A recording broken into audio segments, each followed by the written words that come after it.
best ever. It's a good song. If you don't have it. But I mean, I'm starving. It's 2 and 3 minutes, guys. She's like, Thursday night. Probably, Friday's fine, or, haven't done Friday. I don't watch it, set it for a long time.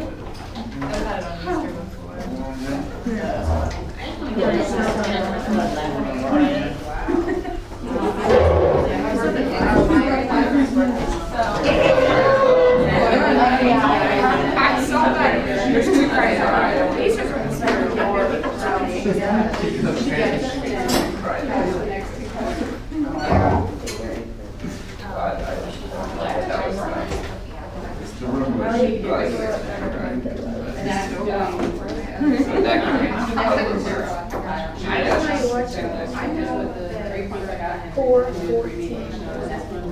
Oh, these were last. I did my before the already. You know what I mean?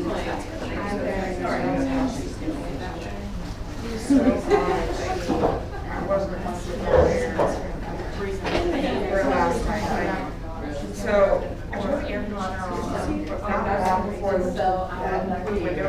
Yeah. And because I wanted to get down to it. So it was so loud, and I think it was just like, I tried really hard to do it. I couldn't learn on it. And it was really good. So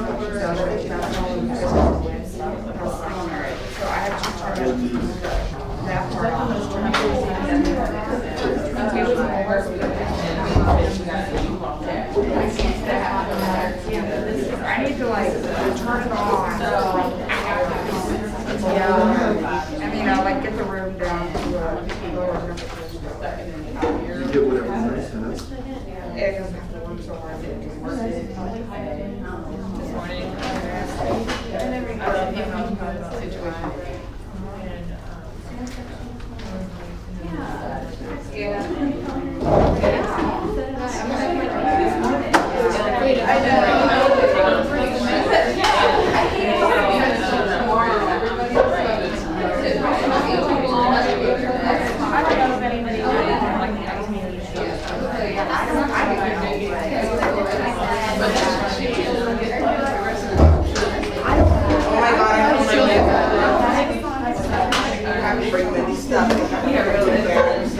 It's in my basement, just like. Tell me a story. What do you think? I need to laugh.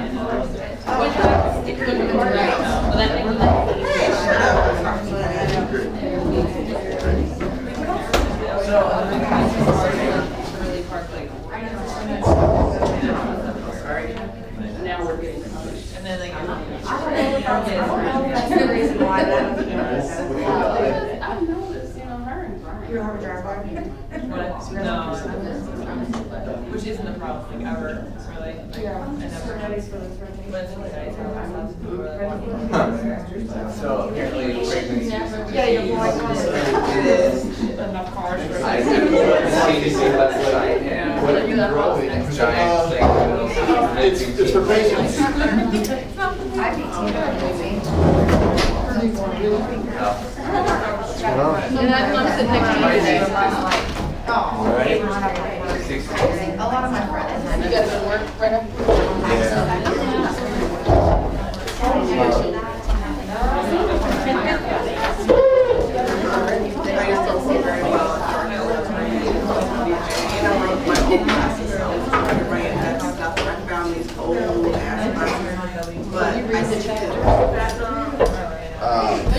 Yeah, I tried to. This is what's in. House about crazy. Put your arms up here, you look old. Right. My mom. Screwed.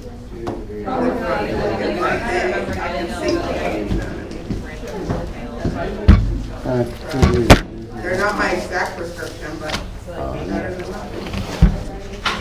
Oh my God. Where is everybody? get extra credit today? And like, she never really write down what it is. So I was driving and then I saw your shirt and I saw what you said.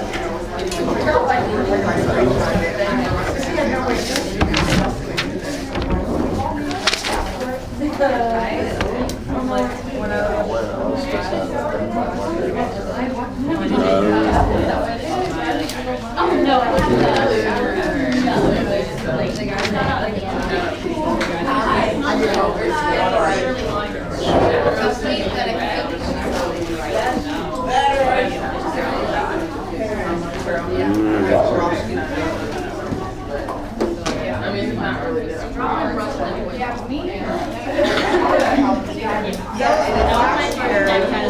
morning, everyone. I didn't think I was gonna get that much back, but.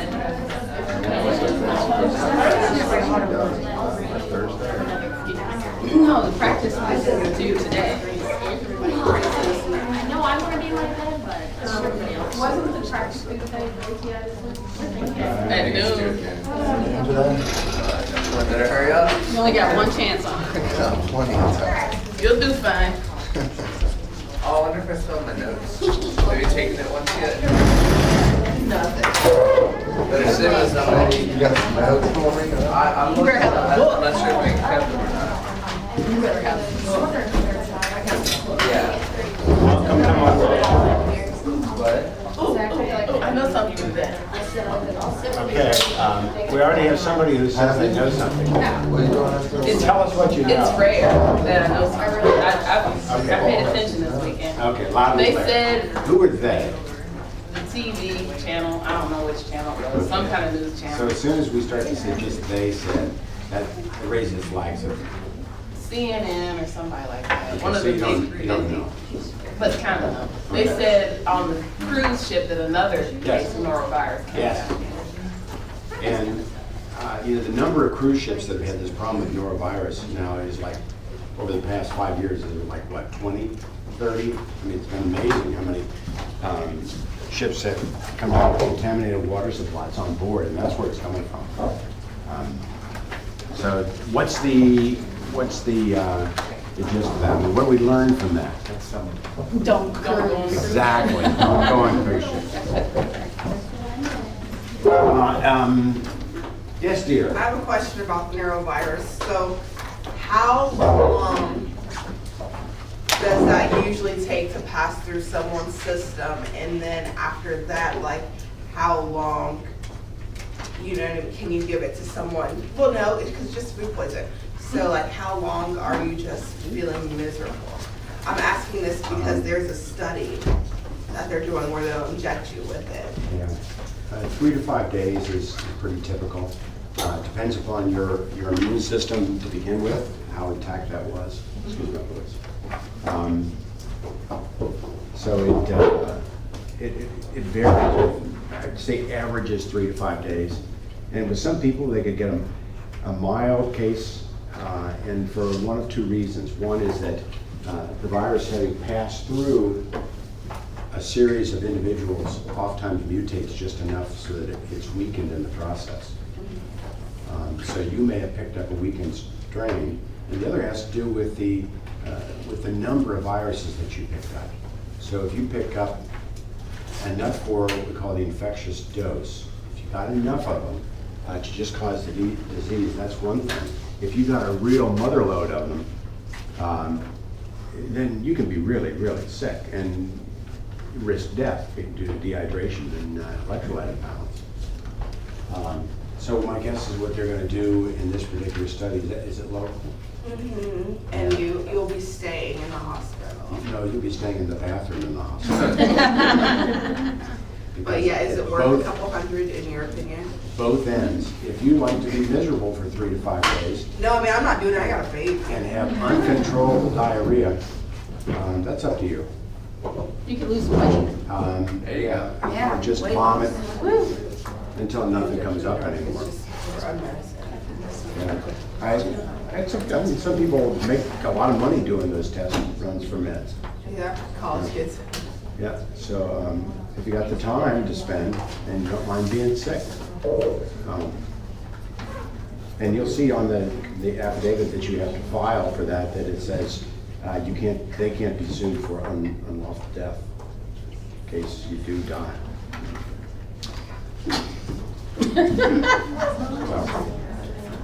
And your insurance company probably wouldn't pay out either. No, heavens no.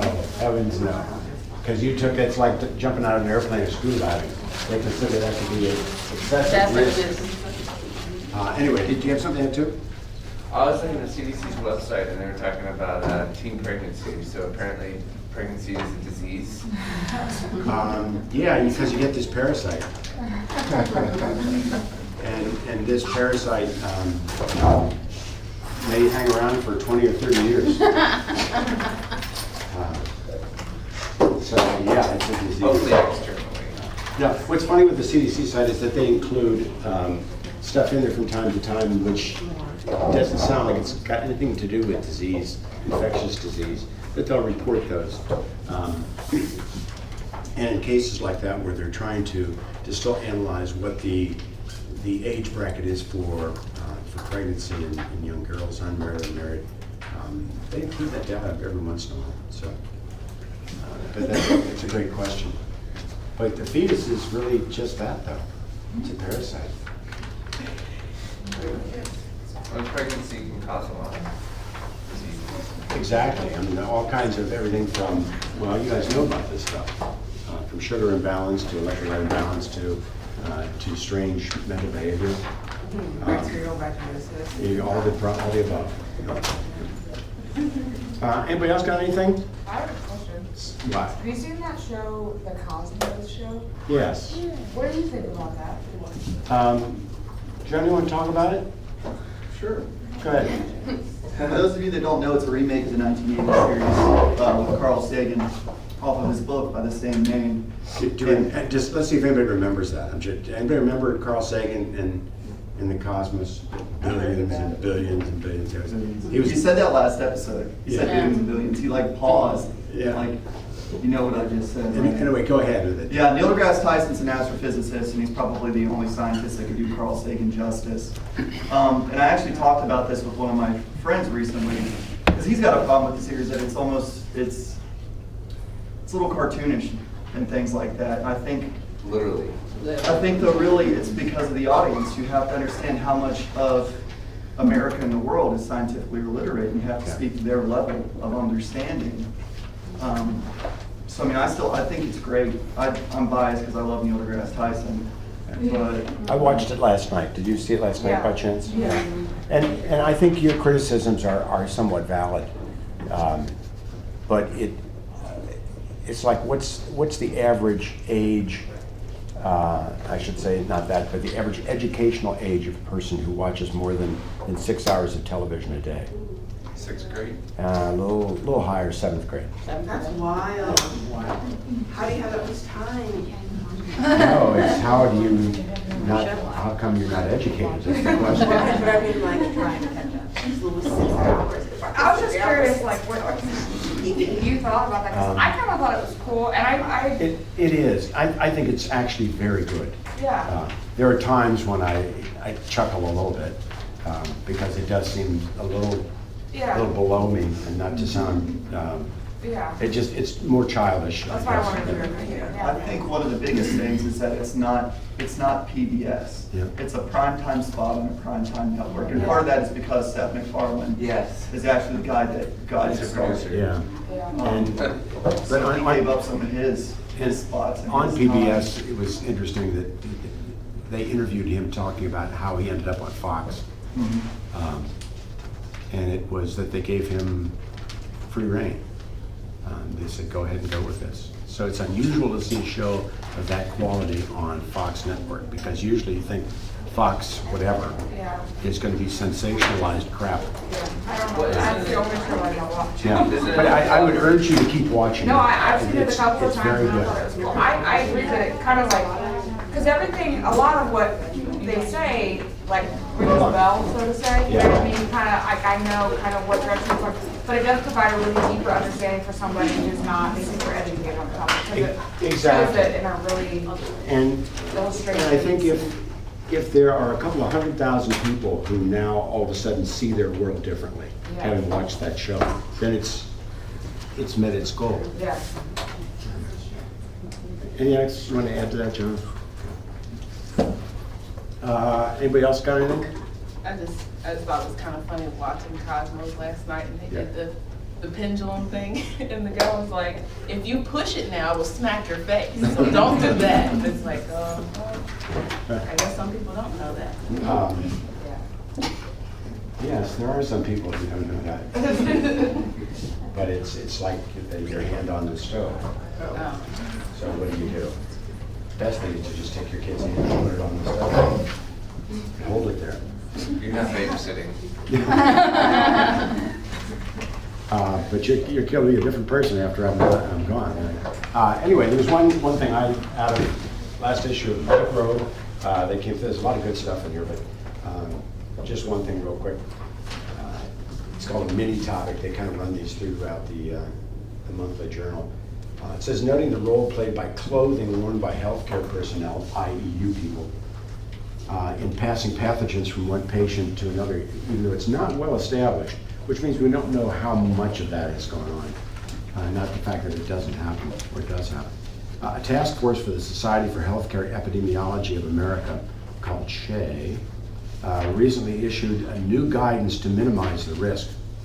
For instance, although patients apparently prefer that their caregivers wear formal attire such as white coats, patients tend not to appreciate that such attire can be the source of infectious agents. Indeed, SHEA recommends that such coats be laundered frequently, makes sense, and further that they be placed on a hook outside the room before going in. Moreover, facilities might consider adopting a bare below the elbows dress code for coats, shirts, blouses, with the optimum choice remaining undefined. The task force, meanwhile, offers no general guidance for items such as cell phones, pagers, and jewelry, but suggests that such items that come into contact with patients need to be disinfected, replaced, or eliminated. Yep. Well, I mean, now with the onset of everybody using iPads in the rooms, and they take the computers on wheels into the room. Yep. So you're just dragging, That's stuff exactly, from yeah. room to room to room. Yeah, and that's why, I just warn you, the ASM, American Society for Microbiology, for undergraduate instruction, says in the lab there should never be a phone on a surface. For that very reason, bad technique, and you contaminate the surface of your phone, and you take that phone out of that room with you, and you're taking everything with you. So, yes, I think we're going to find that all those things are going to be problems in the long run. I mean, I know, like for me, when I come out of the lab, I always have alcohol pads in my phone, in my car, and I just wipe my phone down, but I don't even know if that's enough. It isn't enough. Just a quick wipe like we saw in our hands doesn't work. It just doesn't.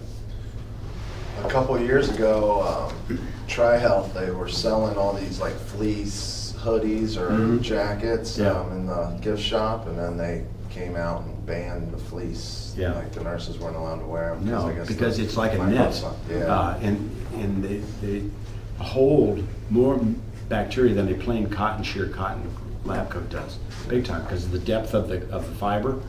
And they found out that it was just a disaster. Okay, anybody else got anything else? To get their money back. Are you kidding? This is trial. Okay, where we are, we've got this lecture today, we've got a lecture next week. That's it, right? No, We don't have a Sounds good to me. So, yeah, so this is there are 3 more left, including today. yes. That's correct. Okay. One of the other things you're going to find too, if you look at the syllabus again, it mentioned the fact that there was a section in there on what immunity and all of that, and I decided that what I was going to do as opposed to lecturing just on that stuff, because most of that should be reviewed from you from A&P2, that I would just include that in the last 3 lectures, so we'll weave that stuff through. So we'll start to use those terms that we've used before, like portal of entry, and obviously if there's a portal of entry, there's a portal of exit. And that kind of terminology, and like the term we used this morning about infectious dose, infectious dose means how many bacterium, viruses, fungi, how many does it take before the disease sets up in you? And it varies between species. In some cases, it can be as low as a dozen, like with tuberculosis. Very few cells in order for you to pick up that particular bug. In other cases, it may be hundreds to thousands of organisms. So you get exposed to them all day long. In a hospital setting, boy, you get lots of them. You just walk down the hallway and you're sucking those things in, getting them on your eyes and up your ears and everything else like that. But, so we're going to include that conversation as we move our way through. So let's just review where we left off last time we were together. We're working our way through the key. And the key is not inclusive because all it includes right now are the coccal forms and the bacillar forms. I got a couple extras. Anybody without?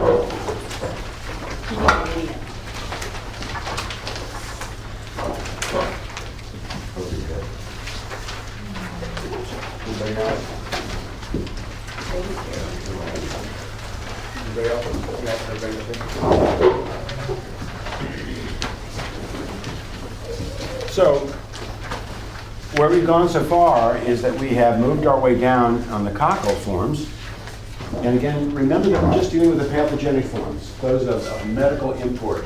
And there are just thousands of other species that are out there. And some of them, we can't talk about all of them, so I'm trying to hit the ones that you're most likely to see in a patient in your career. And there are always some weird ones that will come up that I haven't even heard of. But we looked at gram-positive cocciforms, and then we looked at that gram-positive, and the first question we asked then was, aside from gram stain, was, are these catalase positive or catalase negative? And that had to do with the ability of the organism to produce an enzyme which degrades hydrogen peroxide. That's what catalase does. And so right away, along with morphology, we can lump these then into one group which includes the Staphylococcus and another group which includes the Streptococcus. So we talked about Staphylococcus then already out of all of that, and then we didn't finish then the catalase negative gram-positive cocciforms, and we were working our way through this chart. Remember that? The big E. And a few extra copies of that, and this is that one. Anybody? Anybody else?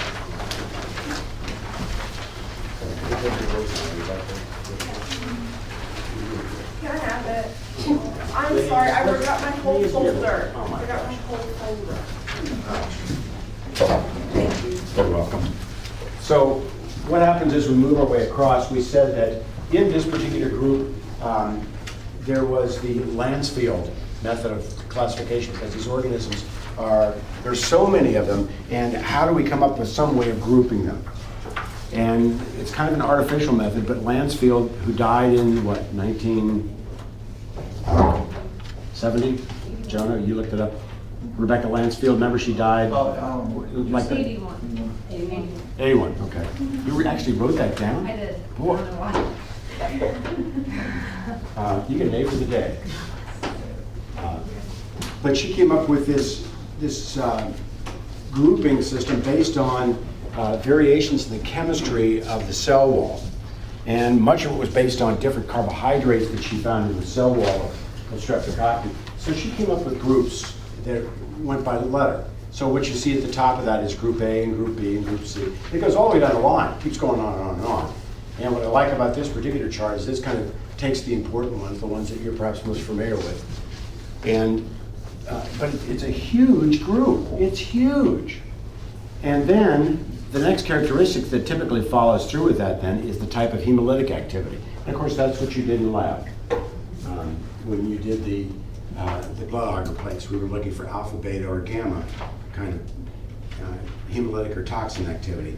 So instead of using species names all the time, oftentimes what we simply do is use the group name and its hemolytic reaction. So instead of using the words Streptococcus pyogenes, we use group A, beta hemolytic strep. Or instead of using Streptococcus agalactiae, we use group B, beta hemolytic strep. And most people are familiar with those words as opposed to looking at genus and species. So when you're in mother-baby kind of thing, what do you use? for the second group. You just call it Group B strep? Yeah. And you should be, because that, most people can't pronounce Agalakia. And we kind of wandered our way down through those, and I think we got through everything down in D. We got into the viridans group, and I think that's where we left off. Am I correct? Okay, let's go there anyhow. So the viridans group, which actually does have a letter name by Lansfield, it's not on here. And the reason that this particular author didn't put it on is because sometimes old habits just won't go away. And there were so many people that simply referred to it, and I think this is actually Group E, as the viridans group, that they said, let's just keep calling it the viridans group. But if you look at that, what you see, if you look at the species under the genus Streptococcus, mitis, well, we don't quite know what that means. Salivarius, sounds an awful lot like saliva. And so would this be a bug that shows up in the oral cavity? And the answer is yes, in fact, all of them do. And if you look down below, what do you see about the viridans group? Gingivitis and dental caries and endocarditis. So now we have to find the link between the two. But of the ones that are in here, mutans, as it's referred to, or mutants, is probably the most common infectious agent in the world, because dental caries is the most common infection in the world. Yeah. Because virtually 99.9% of people in the world's population have dental caries at one time or another. So the question is, wait a minute, is this a disease? And absolutely it is. And so mutans, or mutants, is the one. And if we draw the tooth up here, I think we've alluded to this before, but we can repeat this real quick. This is a tooth there, and of course it's got its roots going up and through there and into the pulp. What you've got are blood vessels, and you've got nerves. That's why you get a toothache and all that kind of stuff. And then you have this dentin middle layer, and you got the outer layer of enamel. So what happens all the time, though, is that these bacteria in the mouth, and they're in incredible numbers, they have a preference for attaching to the enamel on the tooth. And they form what's referred to as a biofilm. We've used that term before. And what happens with that biofilm, which is they simply take their capsules and they link them all together, is that they start to take sugars that come in, especially things like sucrose and a variety of other things, and they convert them into an insoluble, partially insoluble carbohydrate which surrounds the tooth. And so now we've got this biofilm below, we've got this partially digested carbohydrate on the outside of that, and that's what we typically call what? You go to your dentist, yeah, plaque. They chip that stuff off. It comes off in chunks sometimes. But the thing about that is that what occurs at the same time is that the bacterium get caught underneath the plaque, and in the process, because they can't find enough oxygen, whoa, this takes us back into our metabolism thing, they can't find enough oxygen, and what do they start to do is ferment. So in the fermentation process, they produce a whole variety of acids. And what do the acids do? They just keep dissolving away the enamel. So the enamel gets thinner and thinner and thinner. And eventually what will occur is they'll reach points where you've worked your way into the dentin, and then the acids start to hit those pain receptors, those nociceptors that are found up in the root, and you start to end up with this throbbing kind of tooth pain. Still, if you don't deal with it, what happens? Now we keep eroding away until we actually have bacteria which can enter the root. And when they enter the root, there's usually enough destruction because of the low pH in the blood vessels, and now the bacterium becomes bloodborne. And that's where endocarditis shows up. Because this particular, all of these strains, especially mutans, Streptococcus mutans or mutants, more so than the others. The others tend to be more associated with gingivitis and that. But you know, if it's in the bloodstream, they kind of float around through everything, and eventually they end up on, for some reason, they like that mucosa that lines the heart valves. And so what they do is get stuck on the heart valves, proceed to go ahead and form a new biofilm on the heart valves. Same scenario, they degrade the heart valves, you end up with heartburn or subacute endocarditis. So what did they used to do when you went to the dentist if you had a heartburn? They used to put you on prophylactic antibiotics for 3 to 5 days prior to just getting your teeth cleaned. Because, you know, what do you do when you get your teeth cleaned? They get those picks done in there, and they create loads of portals of entry for all these bacteria to enter your circulatory system. But by far, the most common infection of anything in the world, good old dental caries. Okay. Gingivitis, though, what does that imply? It's gum decay. And usually do the same thing. You get a lot of food that gets stuck down in here, you don't brush on a regular basis, and you don't floss, and that food gets stuck and you create the same scenario. A low oxygen level, and you go back into the whole fermentation thing, and you end up with degradation of the gum itself. Excuse me. The last one that's on there is Streptococcus pneumoniae. And this has got a little bit of an interesting story behind it, because all the rest of the bugs in here, in this group called the Streptococci, are in chains. Sometimes short, sometimes very long, but they're always in chains. But with Streptococcus pneumoniae, and we've talked about this bug already. Remember with Griffith? Mice, exactly. It's a diplococcal form. And so it used to be in the genus Diplococcus, but since we're capable of analyzing organisms now for their genetic makeup, we realize that it's more closely related to the Streptococci than sitting out by itself. So we have this diplococcal form, which we call Streptococcus pneumoniae. And if it's got the capsule, it's pathogenic. We know about that because that's what Griffith saw when he blew that into the lungs of his mice. If they were encapsulated, his mice died from what? Pneumonia. That's why they call it Streptococcus pneumoniae. If anybody misses that in the exam, I'll come to your door in the middle of that. It is, yeah. You know, I have some kind of goofy mask on. No, that's really scary. Yeah. You don't want this to happen. I live in Westwood, be very careful. On the west side? West, yeah, well, I live in Westwood, so be very careful wearing a mask. Oh, yeah. I don't go over there.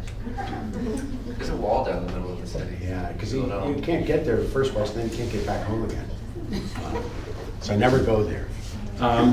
What else can you tell me about this bug? What's another common name for it, as opposed to Streptococcus pneumoniae? It's typically referred to as community-acquired pneumonia. Community-acquired pneumonia. And why do we like it at this hospital? We love this bug. Exactly, it fills the beds at this place. And we usually have a great influx of community-acquired pneumonia patients who are either usually the very young or the elderly. We get a lot of them from nursing homes, but they help to maintain the filled beds in the hospital. They're money makers, which is kind of a warped way of thinking, but the hospital likes to see large numbers of them showing up in November and December and into January, where oftentimes other people are not coming in for surgical procedures because it's holidays and all that stuff. Okay, what do you know about this disease, though? Treatable? Yes. Yeah, and usually with what? Penicillin, still. It's still sensitive to penicillin, our old friend penicillin. So in many cases, it's a relatively easily treated, that's too many adverbs on there. It's easily treated with penicillin. Sometimes there are strains that show up which show some resistance, but basically penicillin or a derivation of penicillin is used on this particular bug. Okay, moving on then. Let's get out of that group. The strep group, and go back to your flow chart. And next option is gram-negative group. Now, we're not doing all of these. In fact, we're only going to do one. So if we look at the gram-negative cocciforms, and we look for those that are aerobic as opposed to anaerobic, we're just going to stick in the aerobic group. And down underneath that, you see Neisseria, you see Bronhamella, and you see Moraxella. We're just going to deal with Neisseria. And quick handout.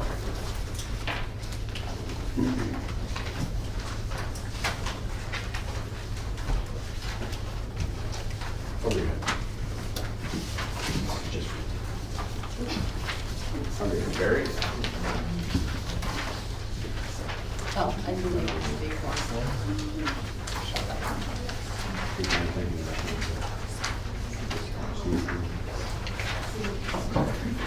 Got enough?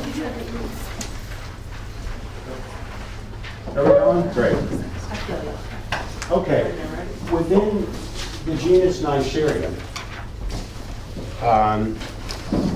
there are a bunch of them that are non-pathogenic, and in fact, there are a bunch of species of Neisseria that are found in the oral cavity that are non-pathogenic.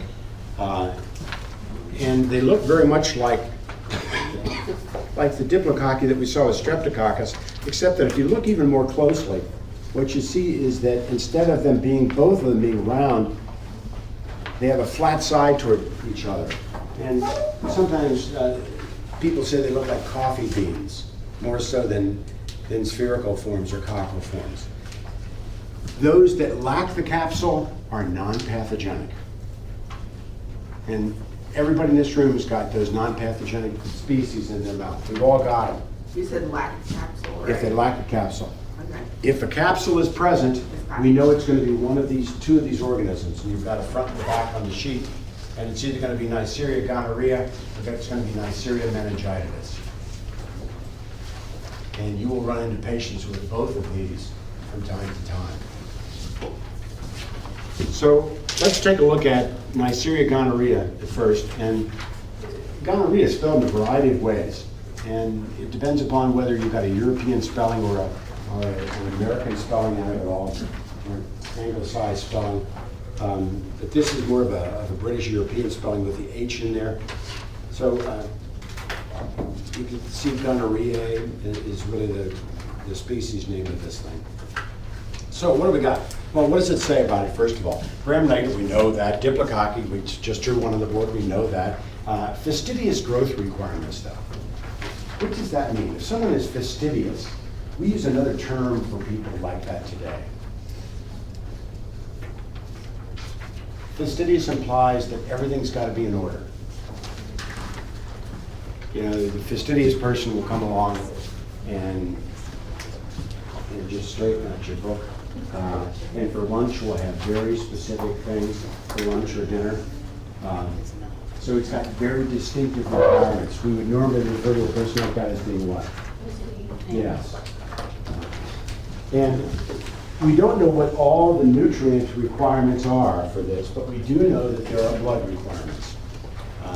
There's something in blood again that allows this organism to grow, but it's got other factors as well, because it just doesn't grow in the blood, it grows in mucoidal tissues as well. So what do we got? Well, its optimum cardinal temperature is 37 degrees C, same as us, so it must like us. It's also a capnophile. We know what that term means from the lab. You don't have to remember the oxidase, catalase kind of stuff from all of that. But the outer surface has got multiple antigens. It's got pili, it's got pore proteins, it's got ovid. In other words, there are loads of different types of proteins that are embedded on the surface of its cell membrane and also embedded in its cell wall. Now, this is going to be important for a variety of reasons, some of which are how is it going to skirt the immune system? And one of the things that's listed there is that it produces, one of the listed there is an immunoglobulin protease. An immunoglobulin protease. What do you suppose that enzyme would do? Immunoglobulins are antibodies. So you've got a protein, protease, and enzyme which is capable of degrading antibodies out of all of that. Epidemiology, just to jump into that real quick, humans are the only known host. So it's interesting in that respect that we find a bacterium now. There's something unique about our blood, our tissues, that make this organism fastidious for human colonization only. So you can't use the excuse, I got it from my dog, or that kind of thing. Asymptomatic carriage is the major reservoir. Why would you want to use that excuse anyway? Doesn't this cause gonorrhea? Yes. Why would you want to say you got that from your dog? Well, because you say I didn't, because I have not been intimate with anybody. Except your dog. Except for dog. No, I wasn't thinking that. I was thinking more in terms of licking and that kind of stuff. Transmission primarily by sexual contact. And the word primarily on there is because from time to time there can be a spread of a non-sexual nature if pus gets from a pustule gets removed or passed from one person to another, the portal of entry is present. This is dated information here because in 2008, I grabbed the wrong one. This is the old sheet, but everything else is the same except for that. The number of cases in the United States has spiked significantly. So it talks about 350,000 cases reported, and it's a reportable disease. But the number of cases now is up to like at 9 million cases. I mean, it's huge. What do we mean by reportable, though? Yeah, it's a communicable disease. So who does the reporting? Your physician patient or Okay, the patient's not going to do it. the physician has to. Yes, or whoever you went to for help has got to report you. And theoretically, what has to happen is that you get a phone call that says, okay, this is the local health department in Hamilton County. Would you please give me the names of people that you were intimate with so we can give them a call too? And what do you think the chances are of getting that information? It's slim to none. So the number of cases that are out there that are uncharted, as it were, is high, very high. And because especially with men, so many men are asymptomatic. And the reason being that the organism typically is going to go where? On the urethra and manifest itself a type of biofilm on the inside of the urethra. And every time the man urinates, because we have a urogenital system, we flush a significant number of the bugs out of there. That oftentimes men can be asymptomatic carriers. Whereas with a woman, she's more likely to know that there's something not quite right. And it just doesn't seem like that yeast infection I had last month. Something is different about this. So whether it's the smell of the exudate or the color of the exudate, whatever it happens to be, any of those can be involved. This is still absolutely true. These are the most common attacks in people aged 15 to 24, and mostly Southeast United States. Although the number of cases in Hispanics now is increasing rather dramatically as well, which you would expect because of the large influx of Hispanics in the United States. Just not uncommon, and the number of people who don't go or have access to health care. Okay, so you get it. What does it do? Who's had it before and been treated? Oh, come on. Nobody ever raises their hand. No one ever does. Never, ever. But we talk about it, how We common talk it is, about it. and it's like, oh, that's disgusting. You gotta really. Treatable? Treatable? Yes. Yes, very treatable. And responding still very well initially to penicillin. But on the one video that you saw, I don't know if you can recall it, where it was talking about MRSA, talked about the fact that there were resistant strains of gonorrhea that came out of Vietnam. And why out of Vietnam? You know, they spread then to Australia, they spread to Western Europe, they spread to the United States and Canada. Yeah, bring it up and bring it. No. That's kind of part of it, but it came out where we started to see these show up is the late 70s. It had to do with during the Vietnam War period. Wherever you find war and you got men that are getting shot at, or women now that get shot at, you're going to find prostitutes along the way. And antibiotics were accessible. You simply bought them over the counter, and they were improperly treating themselves. And the same kind of a scenario. You don't do this right. You just kill off the weakest strains first of all, and you leave the hardiest bacterium behind. And what happened with all those thousands of men and women that were there at the time is that they ended up with very strong virulent strains that they took back home with them. So what used to be a very easily treated disease, now we had to come up with a different set of antimicrobials, which they've come up with, which are relatively effective. So the azithromycin, is that still drug of choice for most people? I'm quite sure that it is, but I could be wrong. Things change so much. A couple of other things about it, though, is in neonates, what's the scenario? They used to drop silver nitrate in the eyes of a neonate, and they got away from doing that, and they started using a variety of antibiotics. But for what reason? Because of the vaginal tract, they can get any bacteria. Yeah, and gonorrhea is one that they're really worried about because it can cause blindness rather quickly. Ophthalmia, neonatorum, which is that particular eye infection, and usually due to the presence of these organisms. And again, they used to use silver nitrate, and it was very effective as well, but it left, it's because silver nitrate stains the skin. It kind of left your kid looking a little bit like an owl. And so they went back to, then they started using antibiotics. What do they use now here? Erythromycin. I know there were cases in California where they had gonorrhea, which was resistant to erythromycin, and they go back to silver nitrate again in terms of treatment. That was kind of a rarity, and I haven't heard any more about that. That was a couple of years ago that surfaced. What else do we need to say about this? If you got the doctor's report, you went because you had a little, you were a little itchy, and you went to the doctor. They took either a urethral or a vaginal swab, and you got the letter in the mail that said, the laboratory reports that you have coffee bean shaped diplococci in your mucosa. What have you got?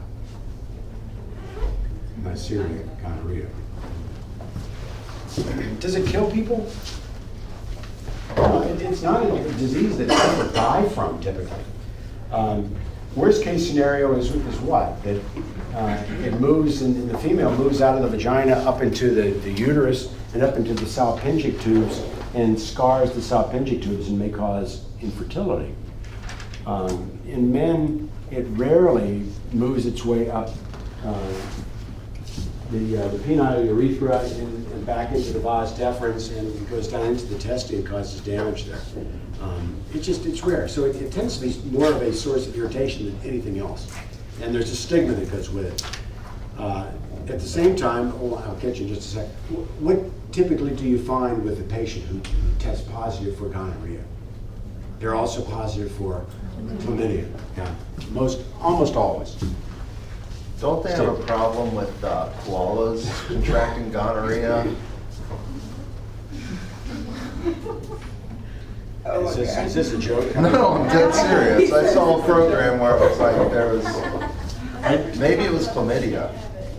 No, but I think it was gonorrhea because they had the whole symptoms in the eyes. I don't know that. That would be interesting. We ought to be able to find that one out. Is that the one with koalas running through the neighborhoods in Australia? No, it's just, but I would just, it says it's only natural host, it's human. Yeah, to the best of my knowledge, yeah. We'll find out. We'll check it out. I'm See if you can come up with a decent source for that. Yeah. Okay, flip the page over. BBC says it's chlamydia. Chlamydia. There you go. BBC, you get tweets from. Neisseria meningitis. Well, we know this is a problem, correct? And where does this type of meningitis show up? It goes by a variety of names. Oftentimes it's referred to as pneumococcal meningitis. Sometimes it's called bacterial meningitis, but there's a problem with that because there are several other species of bacterium that also cause meningitis. So simply to call it bacterial meningitis doesn't mean that you really know what the organism is that you've got and that you can properly treat it. Meningococcal meningitis, on the other hand, gives us a better definition in terms of what's going on. Is it listed on there anywhere, that name, so I don't have to write it down? There's something got blotted out there. Under figure 28, under the figure, it says meningococcal. There it does, yep. Exactly right. Thank you very much for being here today. So meningococcal, and what's the scoop of this bug? First of all, in terms of its virulence factors, it's very closely related to gonorrhea, actually, very closely. But what do we find? Its outer surface antigens include polysaccharides, so in the lipopolysaccharides and pili and things such as that. So it doesn't seem like it would be such a dangerous bug. But the more specific virulence factors are that it's got a capsule. Again, you know that always works. It's got the specific receptor pili that allow it to colonize the nasopharynx.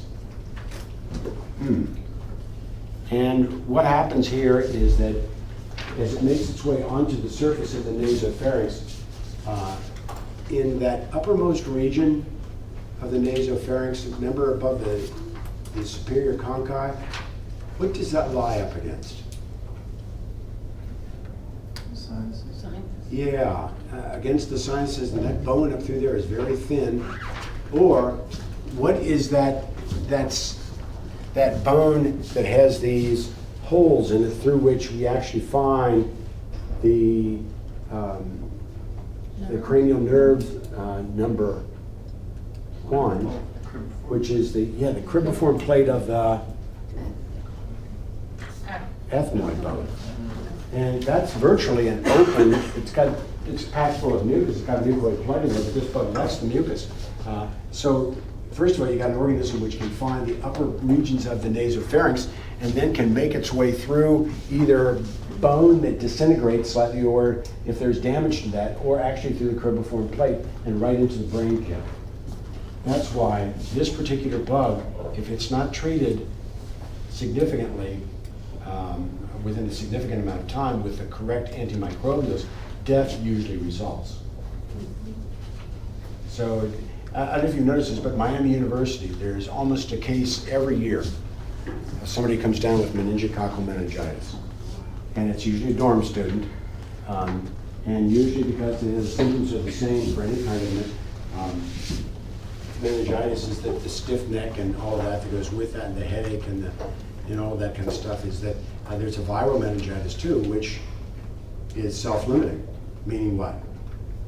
It goes away on its own. Your body's defenses deal with the thing. But then we've got this particular bug, which now has made its way into the central nervous system. And what do we know about most antimicrobials? That blood-brain barrier limits the amount of antimicrobials that we know can be effective against this organism from getting there. And usually what happens is the patient waits too long before they finally seek health care. And the infection has already set in. By that time, it's like 90% lethal, fatal. You die from the thing. So what are the symptoms? And that's it, because it kind of sounds like everything else.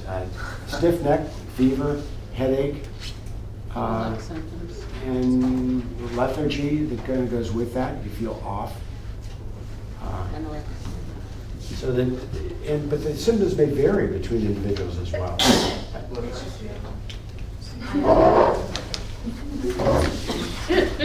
Right, walk to the side. Anyway, so enough of this one. But this is an important disease that shows up wherever you've got a bunch of people packed together into a small room. How come only one? Bunch of Please? people packed How come together in only a one? small room. How come only one? One person. Oh, that's a great question. And it's that some people are more susceptible than others, and it goes back again to the infectious dose. Usually it's somebody sneezing is where you get it. And is it really easy to transfer? We don't know that. We just do know that it usually occurs in clusters, and there's a vaccine for it right now. Are you all vaccinated for it? Yep. I would hope so.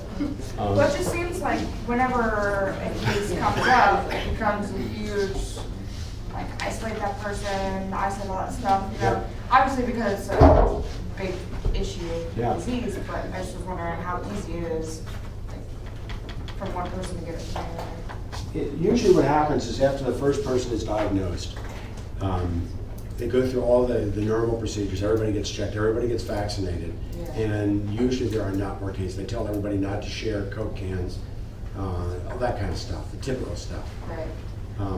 And usually there's one person who dies. But in some cases, there are small clusters of people. But it's around. There are probably asymptomatic carriers in the room here right now. Yeah. I mean, there just was one at UC like last year. Yeah, exactly. And college campuses are. Yeah, I mean, yeah, you can send you an email, says, stay away, we took this kid out of class, don't Yeah. worry about it, whatever. But what they'll usually try to do is they'll ask you if you had any contact with this Yeah. individual at all. Were you in class with him? Did you visit his dorm room? Yeah. Those kinds of things.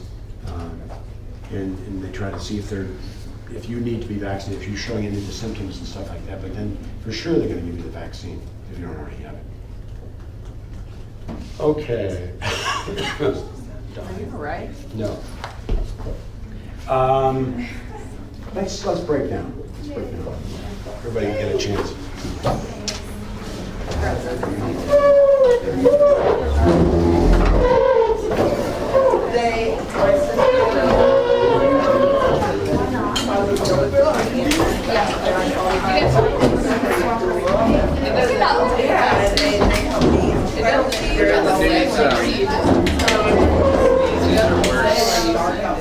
They spread bugs. It's really good.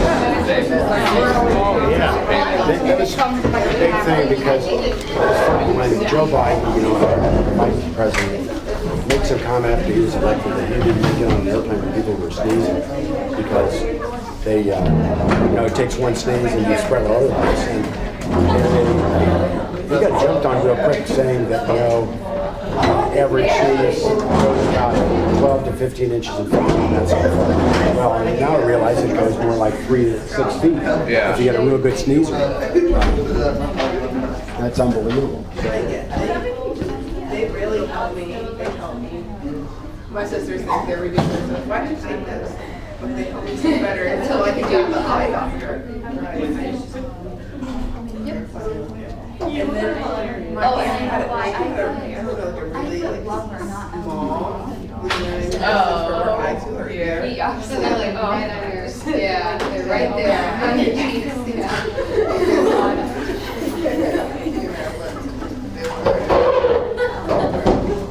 I guess that's all that matters. I need something. Just kidding. Because some people like take that like offensive. Oh, look at my booty butt. I forget I had these. Oh, when I was young. This one is like 4 days old. Oh. He still looks like a white baby. Oh my God, I got Oh, me and this my boyfriend's like cousins. But he's like. Okay. I used to. I mean, What? Oh, these? Yeah, but she buys it up, so. he really fit. He's like, that's a girl. Not a whole lot. I think he saw the. I did. I got a little burn because we're tearing down our deck. But it's gonna be burned. Yeah, absolutely. Do I shave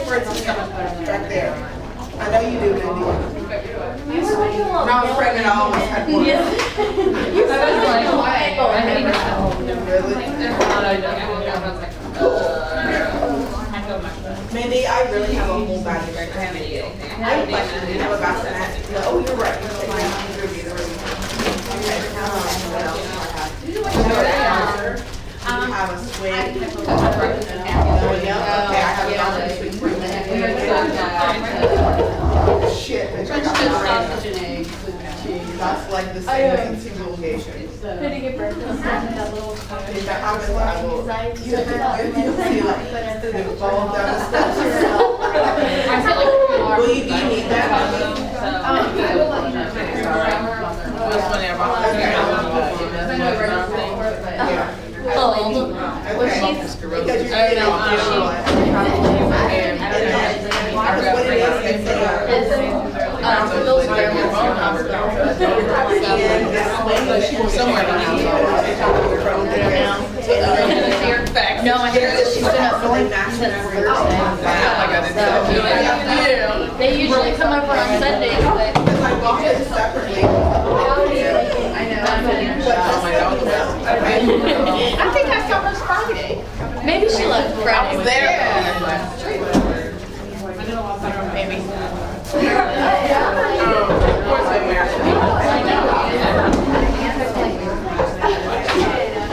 You drinking those waters, I see.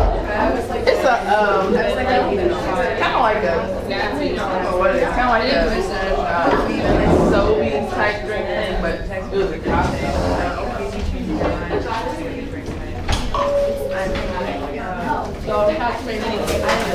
Good.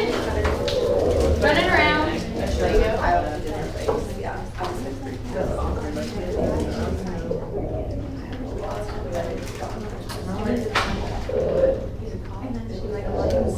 I'm going to leave here and go to the medical library and study for the UTI.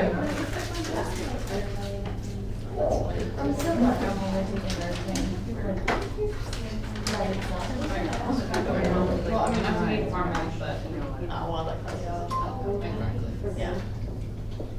I'm not too worried about it. And do the Monday, do the Monday one. Monday, Tuesday. Well, because I haven't I've taken surgery before, but I needed like 12 nevers. Like that. Like, they don't really find this, we just have like 34 and 5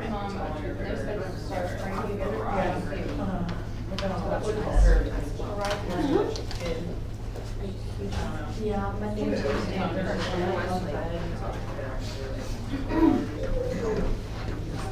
A little bit different. But no. I think my work schedule pretty much instead of being Wednesday, Thursday, I'll be Yeah. called in Wednesday, Friday. I need to actually get hired. 7:30 to 8. And we need that half hour lunch. I feel like guy. Oh, yeah. You know, She was talking about, so there's this ship. The sound and lights her and dollars.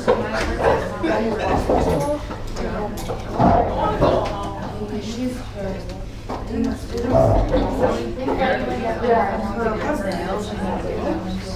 And it's kind of like a family thing, so like they do like, they're not like, all of us, so we went, so like Christmas party. 2 more days. First time I didn't know who she was, she kind of just. She didn't know, she knows she was today. My mom was trying to remember, but it was towards the end of it. She really was worse, and my sister was she's talking about how she had these students and finally we had a consent, like, yeah, and the girl My mom just texted me and said she called the. she's gonna This is miss the coordinator for supervision is on way down the road. So my mom was like, give it a try, she's gonna change her mind.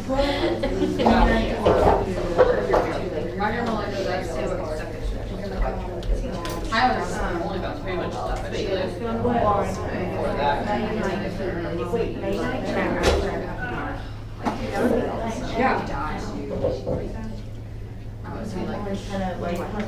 And it's kind of like talking to my mom's like, I do not. Like, so, I don't know. It's not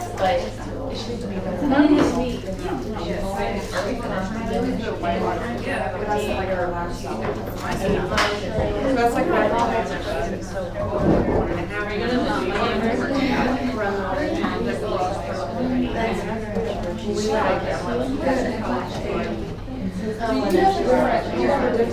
But she hardens himself and then topples over. And it's like, oh, now you want her to make it better. He's like, go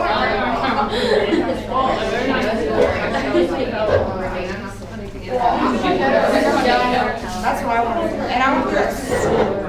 Like I want to this day. I've got that. I love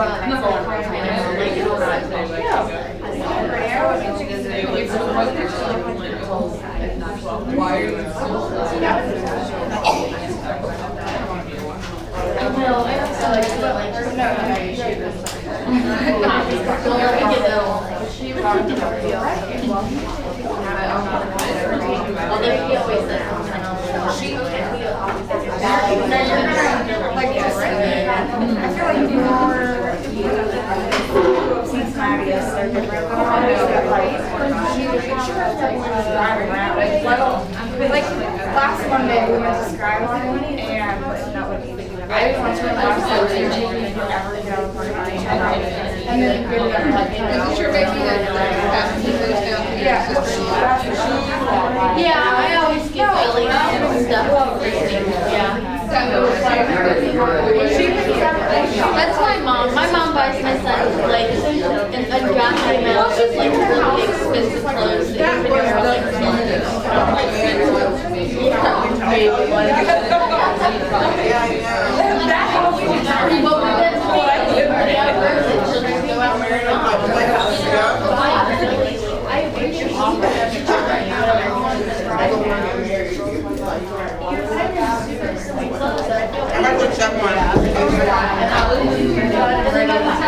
Hi, Allison.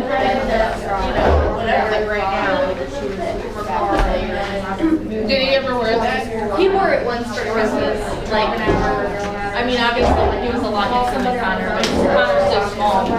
He's like just working his way into Billy's clothes. That was like, oh my God, where did they find that? I'm fairly certain my mom got it at like Macy's or something. And it was like Billy's first Christmas. And Connor is too. Like he was crazy. He's like super small. I'm fairly certain he was supposed to. And it was funny. Did you go for the wedding? Bill had work, I had work. It was kind of short notice. She had a pretty dress. She did. Patty bought her that dress a long time ago, the first time. Because the later that I'm The first time they were out. Yeah. I forgot to order something, but I still check it every day, so I've been getting on I was my like, not walking right away and going. Me and Patty had talked about that whole situation. Yeah, I can get in my car. Whatever, live and learn.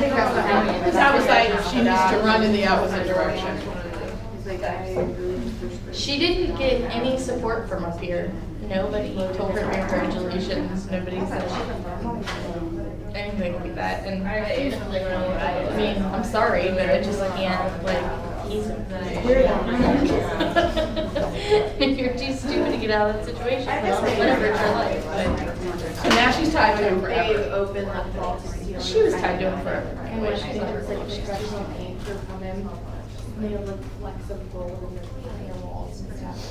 And then when I asked, I was like, have they done genetic testing? Yeah, they did. They did? Yeah, Chris got tested.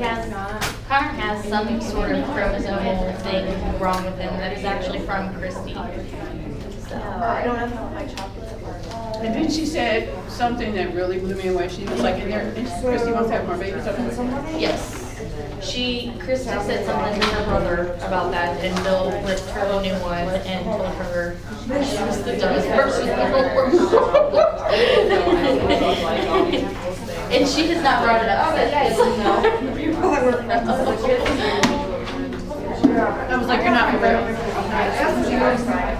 Well, aside, representing aside, that you got, there's a chance that it might not happen again, but which, if you were to have another baby with the guy who's supposedly going to be pregnant, did you not know? No, I didn't hear. They were together for, and when she got pregnant, it was a surprise because he told Christy he was infertile because he's had so many STDs he couldn't have babies. And Patty was like, and he couldn't. No, he did not say that. He did say that. Yeah. I don't think that that's a factor. Well, I mean, yeah, but you would have had to have like major. Why would you even think that? Like the fact that he said because of her origin. Yes. Wait a minute. This is the part that gets me. He's not even have a GED. She has 2 kids. She doesn't even pass the GED. He's got 2 kids by 2 different women that are less than 5 minutes apart. Like he's part is big with her. No, they're Where is he at? I feel like he's been 8 maybe. Oh, the older kid. Yeah, he's got 2 older kids. Right, both of them are like the same age, or like the same age, 6 months apart. Probably different moms. Let's not listen. Because I told her, I was like, she needs to come back.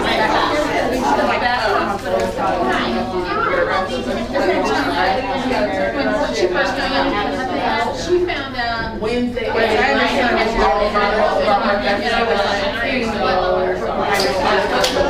It was, I mean, he's over here. He's doing actually here now. Right. He says he's doing now.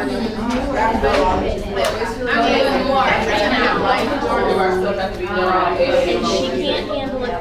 Christy can't take care of herself. She's working 2 jobs. That's what I mean. Yeah, Ashley's working 1 job. Does he have a job now? I thought that was the last time that I heard. The last I heard he got fired from Walmart and got fired from the cleaning job that he was working as a cook or whatever he was doing. Janitor. He was doing something over cafeteria. And they did not, I can't remember if he got fired or they said they did not want him back. Kind of like at the end of the season. So if he got a job at McDonald's, that's next. I thought she said he was working at McDonald's. I don't know. I might be. At least he's working. Although all the money he would be making at McDonald's is $1,000 tickets. I don't know. It's a messed up situation. So let's talk about those joy. I kind of washed my hands of it. Like when she said that she was marrying him, I was like, right. I said, don't at me after take it. Find you a job or put you up in Cincinnati because you made your bed. Let's talk about this. So, are you sure with your husband? No, we might know. But then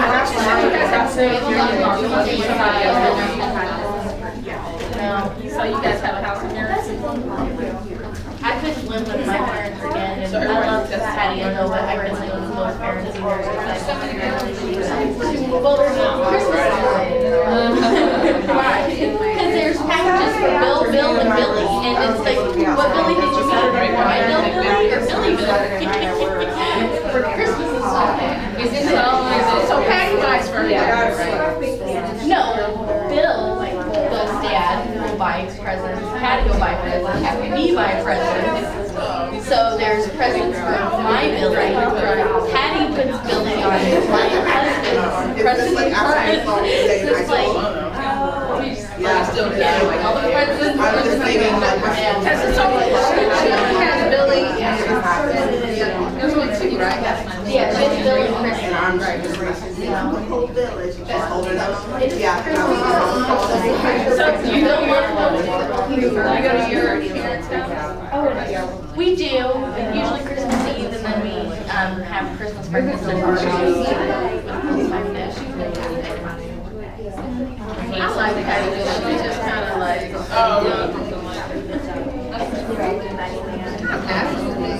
yeah. She's just so very Yeah. Polar opposite. Oh, you can come have my Thank you. Friday, because that lady came back.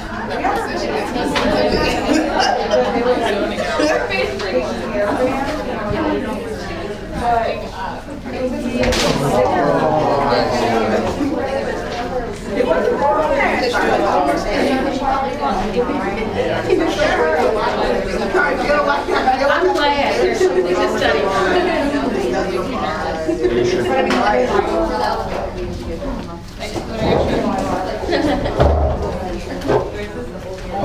I have a question.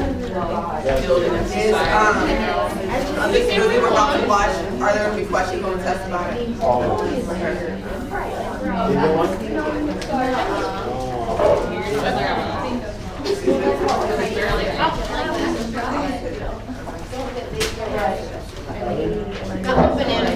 It tastes too big.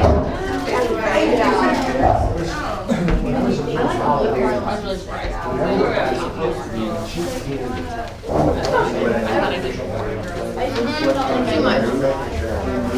The chocolate chip ones, I think they're good, but not. Just a comment real quick, because I don't think my voice got a whole lot from the end of it.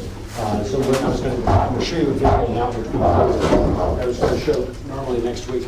But the question, I was hearing murmurings as I was wandering around, is how do you prepare for an exam like this with all this information? And organization is key. And I don't expect you to remember everything that we talked about.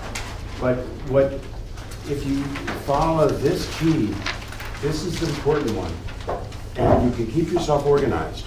And what I usually do, or what I did when I was in college and undergraduate, I even did it in graduate level, was that I had manila folders. And so I knew these were the topics, and each folder was on a different topic. So that what I could do is I had a main focus, but then if I needed to, I'd say, I'm just going to work on this group today, or this group, and so on and so on. I'd leave this one in the bathroom so I could sit there and contemplate. But organization is just very important. And find out what works for you, but I think that's one of the best ways to do that. I had a student a couple of years ago who, well, it was a lot of work, but she passed the course, took a big, it's like going back to elementary school again, where you bring your poster board in with you. And what she did was virtually expand on this. So it just included the bugs that we dealt with, because there's a lot of them on here we're not talking about, right? And then in some cases added and magnified, and so the spot or the curve forms aren't on here yet, but she had this big poster board, had it all on there. So if you can find yourself in an organizational pattern, boy, it's really going to be a help to you. Okay. So where are we next? We're down to, let me just make a comment real quick about the top. Let's comment about the gram-negative copper film. Andromeda. Anybody heard of this? It's a neat name. And it's typically associated with otitis media, although there are probably a half a dozen different organisms, both gram-positive and gram-negative, that show up in otitis media. Otitis media meaning middle ear infection. That, it seems like every kid gets multiple times, and so on and so on. And so how do we treat that? So we use a broad spectrum antimicrobial, right? Broad spectrum. Everybody understands what that term means? Okay, so usually it doesn't care whether the organism is gram-positive or gram-negative or this or that. It just, loads of organisms will respond to the presence of that. We call that a broad spectrum bug, a broad spectrum antimicrobial. If it's narrow spectrum, like penicillin, it's a narrow spectrum antimicrobial because it only affects gram-positive organisms. That's it. So what happens when those organisms become like methicillin resistant and oxacillin resistant and so on and so on? We've got to come up with a whole variety of different kinds and more broad spectrum to deal with those bugs. Okay, anyway, Going back to the flow chart, Brian and Mel, along with Strep and staff, and even some different kinds of strep are associated with otitis media. So we treat it with a broad spectrum antibiotic. And what we've done is created this terrible situation whereby what happens? The kid still keeps getting infections over and over and over again. You have to go and put in tubes. And in Europe, how do they deal with this? As opposed to saying, we'll just give you amoxicillin, again, the drug for the diagnostically destitute. They do what's called a tympanopuncture, where they do a small puncture through the tympanic membrane. They aspirate out a small amount of fluid. They plate it out to find out exactly what's causing the disease and treat specifically, as opposed to using a broad spectrum. Why don't we do that here in the States? It's cheaper. Insurance companies don't want to pay for it. So what we've done is we just keep setting these kids up for multiple infections of different stronger little bugs that have been able to fight off whatever we gave them in there. Okay, the rods. Now, moving down below. Gram positive, gram negative. Just for the fun of it, let's start gram negative first as opposed to gram positive. We've always done gram positive first. Let's do something different this time. So under the gram negative rods, there's something that's missing off of this particular flow chart because it has aerobic and facultative anaerobic, and what should be the third one on there? Strict anaerobic. So there should be another line coming off of below where it says gram negative. So what does it seem to, this particular chart, what is it doing in terms of grouping these gram negative rods? It's based on what? Respiratory gases. Everybody with me? So you're either aerobe or a facultative anaerobe, meaning a fermenter, obviously, or you are a strict anaerobe. So the first two are just based on the respiratory gases? No, we're adding a third box. So if you take a look at the handout that I just gave you now, I just ran off a little bit. I didn't copy it real well. Way over on the left side of the sheet, running down. At the very top, if you look closely at that, you'll see where it says oxygen requirement. So they're dealing with the same thing. So what do we have? The first group has what? Facultative, or the first group is aerobes at the top, see? Then we get a facultative anaerobes. Way down at the bottom are strict, or what we call obligate anaerobes. See, everybody with me? Everybody fine with that? Okay. Let's take a quick look at the facultative anaerobes, because the video deals with that particular group, and it's a huge group. And most of them fall into a family called Enterobacteriaceae. Fancy word, big word, long word, but what does it imply? That within the facultative anaerobes, the largest family are the Enterobacters, we usually call. And as soon as you see the prefix entero, you know that these bugs are going to show up where? In your colon. And as you work your way down, there should be loads of them that you recognize. Escherichia coli. We call it E. coli because nobody can pronounce Escherichia. And Klebsiella, and Enterobacter, and Serratia and Proteus. Salmonella, Shigella, Yersinia. You should recognize all those genus names. You should have heard them before because they're mentioned so often, even in the public media. I was watching last night the series that they're rerunning again with about Abraham Lincoln and his wife. Anybody watching that? Yeah. But they made mention of the fact that when Lincoln and his wife and family, the boys, moved to Washington, D.C. from Springfield, Illinois, that they had already lost one child, the first child, Eddie, and that kind of put Mary over the edge.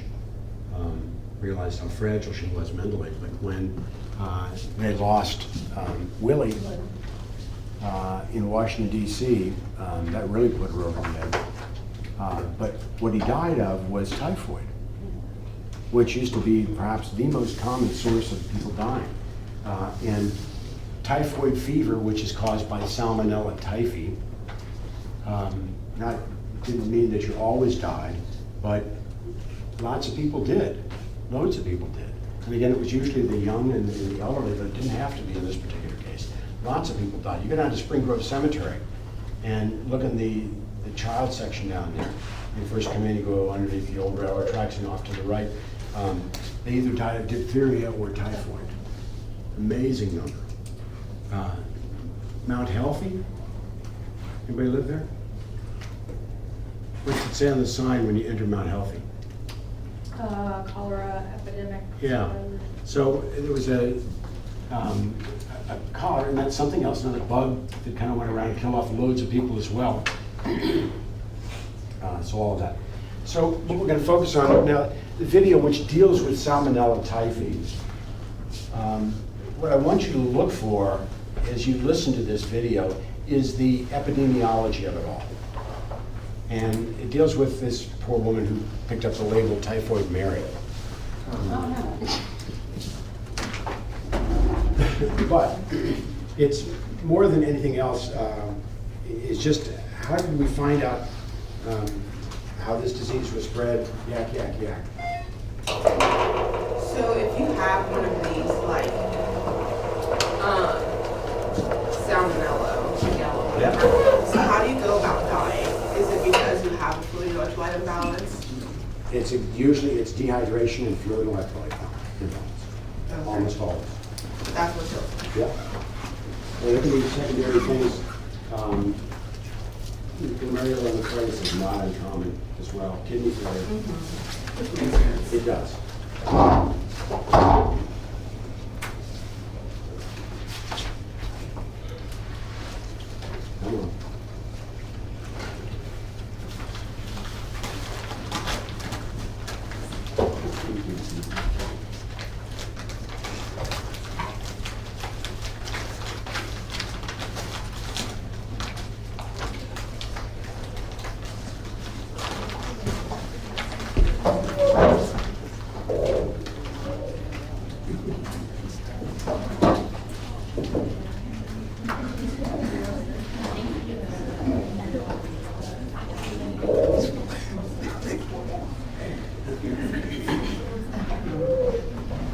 This is a true story, by the way.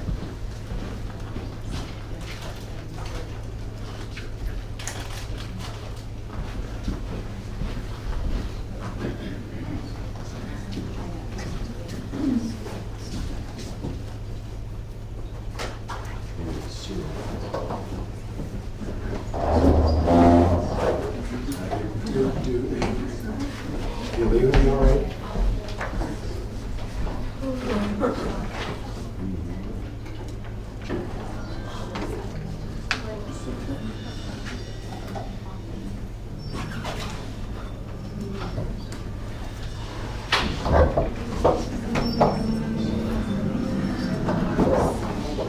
August 1906. In this luxurious vacation home in Oyster Bay, Long Island, a young girl, Margaret Warren, is gravely ill with typhoid fever. She has the best care, but without a cure. All anyone can do is try to bring down the fever. Remember, this is the pre-antibiotic era. This is the last thing Charles Warren, banker to the Vanderbilts, expected when he rented a house for his family at this exclusive seaside resort. This was a family that brought servants with them and came to summer out on the island. And this individual family, no one else in Oyster Bay, but this individual family was struck by typhoid fever, and 6 members of the household came down with the disease. Typhoid fever is extremely contagious. First, the youngest daughter became ill, then 2 maids, the mother, another daughter, and finally the gardener. How could a disease of the slums strike this wealthy community? It wasn't the sort of area that one would expect to see typhoid, which was often associated with crowded, poor neighborhoods.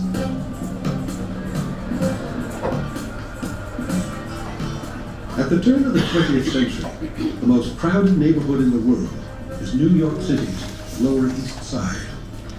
It's even more crowded than Calcutta. With few connections to city water or sewer, the tenements lack even basic sanitation. Infectious diseases like smallpox, diphtheria, tuberculosis, and typhoid fever kill thousands each year. Typhoid fever was a fairly common visitor in New York City and in other urban areas, especially in the 19th century and in the early part of the 20th century. In New York City alone, there were about 4,000 new cases of typhoid fever every year. The symptoms of typhoid can be severe. Weeks of fever, headache, diarrhea, delirium. 1 out of 10 dies of the disease. When people had typhoid fever in the early 20th century and there were no antibiotics, doctors had to just treat the symptoms. But the cause of the disease is no longer a mystery. 30 years earlier, scientist Louis Pasteur electrified the world by proving that bacteria, microbes invisible to the naked eye, cause disease. Typhoid fever comes from Salmonella typhi, bacteria that grow in the intestinal tract and are shed in the feces. In 1892, New York City set up the country's first bacteriology laboratory devoted to public health. The new science, the new bacteriology, was tremendously exciting. This focused on what can we see under the microscope, what can we do once we diagnose people with specific diseases, what can we do to prevent this from being spread to other people. In Oyster Bay, where even President Teddy Roosevelt summers, the threat of a typhoid epidemic is terrifying. Everybody started looking around for an explanation. They started looking for the usual suspects. Let's find the dirty, the poor, maybe some bad dairy, the lady on the beach who sells shellfish. Gotta be one of them. Experts are called in to investigate. They know typhoid fever is caused by contaminated food or drink. They suspect the plumbing in the house. They put dye in the toilet to see if it contaminates the drinking water. It doesn't. They check the local shellfish to see if the bay is polluted with sewage. It isn't. They examine the milk supply in case it is contaminated. It too is free of bacteria. The source of the outbreak remains a mystery. Though the Oyster Bay victims recover, a cloud of disease hangs over the house. The family who owned the house, the Thompsons, were afraid if they didn't get to the bottom of this, they would never be able to rent their house again. That winter, the Thompsons learn about a freelance civil engineer known for his ability to track down the source of disease. 37-year-old George Soper is confident and ambitious. By 1907, I had a great deal of experience with typhoid fever. As an undergraduate, I had the temerity to move typhoid patients and their families out of a house that had a long history of communicable diseases, and with the consent of the owner, burn it to the ground. George Soper was somebody who got his teeth into a problem and would not let go. He wanted to find the cause. He was not going to give up until he did, and so he was obsessed. Soper begins by reviewing the results of the earlier investigation. It's detective work. And Soper was excited about the ability now to trace diseases, to trace the disease outbreaks, and to really understand how diseases like typhoid were being spread. The first investigators had done their work thoroughly. Try as I would, I could not find anything wrong. So I turned my attention to the people in the house. This gave the key to the situation. Finally, he asked the question of one of the members of the household, who else was in this house that I didn't yet talk to? And one of them remembered that they'd had a cook that summer. that was no longer with the family. Knowing it takes up to 3 weeks after exposure to become sick of the disease, Soper uncovers his first clue. I found that the family changed cooks on August 4th, about 3 weeks before the epidemic broke out. All the patients were infected after the new cook's arrival. The way that a cook who was infected with the typhoid bacillus would transmit the disease is that there would probably be some typhoid bacillus that they got onto their hands while they were in the bathroom. To prevent the transmission of typhoid, a lot of brushing and scrubbing was involved, meaning under the nails, no jewelry. I mean, we're talking a vigorous and abrasive scrubbing. Soper also knows the bacteria can survive on uncooked food only. On a certain Sunday, there was a dessert which she prepared, and of which everybody present was extremely fond. This was ice cream with fresh peaches covered in it. I suppose no better way could be found for a cook to clean her hands of microbes and infect the family.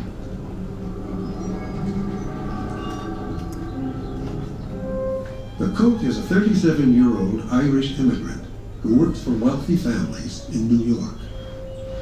Before God and in the eyes of decent men, my name is Mary Mallon, and I have lived a decent and upright life.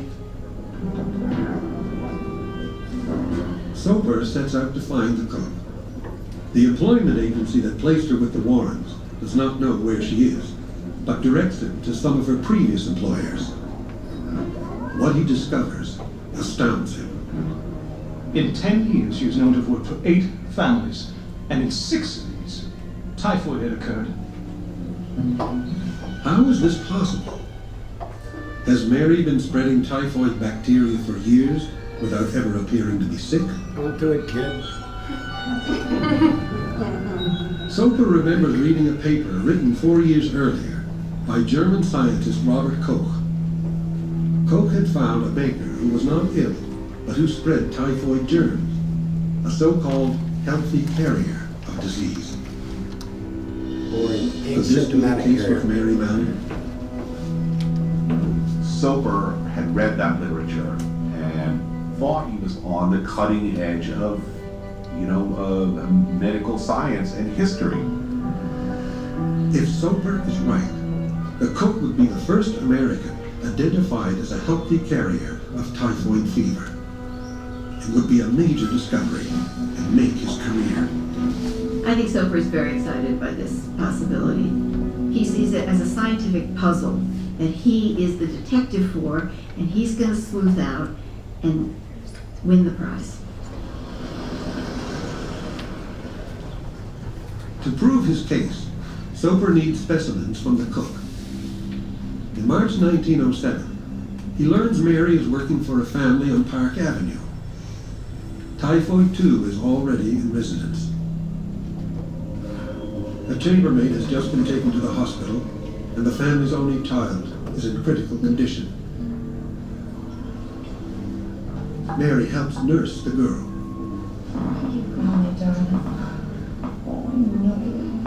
Just hold on, Adler. Just hold on. It was at this house that I had my first interview with Mary. I supposed she would be glad to know the truth. I thought I could count on her cooperation. Soper's account of their meeting is almost theatrical. Miss Mary Mallon? I'm Mary Mallon. Miss Mallon, my name is Dr. George Soper. I have been looking for you for quite a while. I was hired to track you down. To track me down? Yes, Miss Mallon. It appears that you are the unwitting cause of the typhoid fever outbreak at Oyster Bay last Are you mad? It is imperative that I get specimens from you of urine, feces, and blood to confirm my suspicion. I've never been sick a day in my life. I've never had typhoid. Miss Mallon, you contain within your body typhoid fever germs. When you visit the toilet, these germs get on your fingers. You then transmit these germs to the food. Are you suggesting that I don't wash my hands? No, Miss Mallon. Soper claims that the meeting ended badly when Mary reached down, picked up a meat fork, and threatened to, stab him with it. Get out of my kitchen! Mallon, please. Get out of my Miss kitchen Mallon, and don't try- come back try to be again! reasonable. Keep going! I don't want to see you back here again! Keep going! I think that he makes her sound a lot more fearsome than she was, simply to explain the fact that, he Well, she scared the hell out of him. He unleashed a violent temper in her by what he thought was a mild request, a reasonable request, a scientific request. And she sees it as the exact opposite of that. Soper did not mention the families where I had worked where there was no typhoid. He did not see fit to mention the family I always lived with in the Bronx when I was out of work, and where I shared a room with the children without giving them typhoid. Mary Mallon had no reason to think that she could have communicated typhoid fever to anybody. The concept that if you're sick with a particular disease, you can give it to somebody else is fairly new. Why would you believe all of a sudden a group of scientists telling you that invisible germs that you can't even see, that you've never heard of before, are causing all these diseases that you've seen for decades and decades?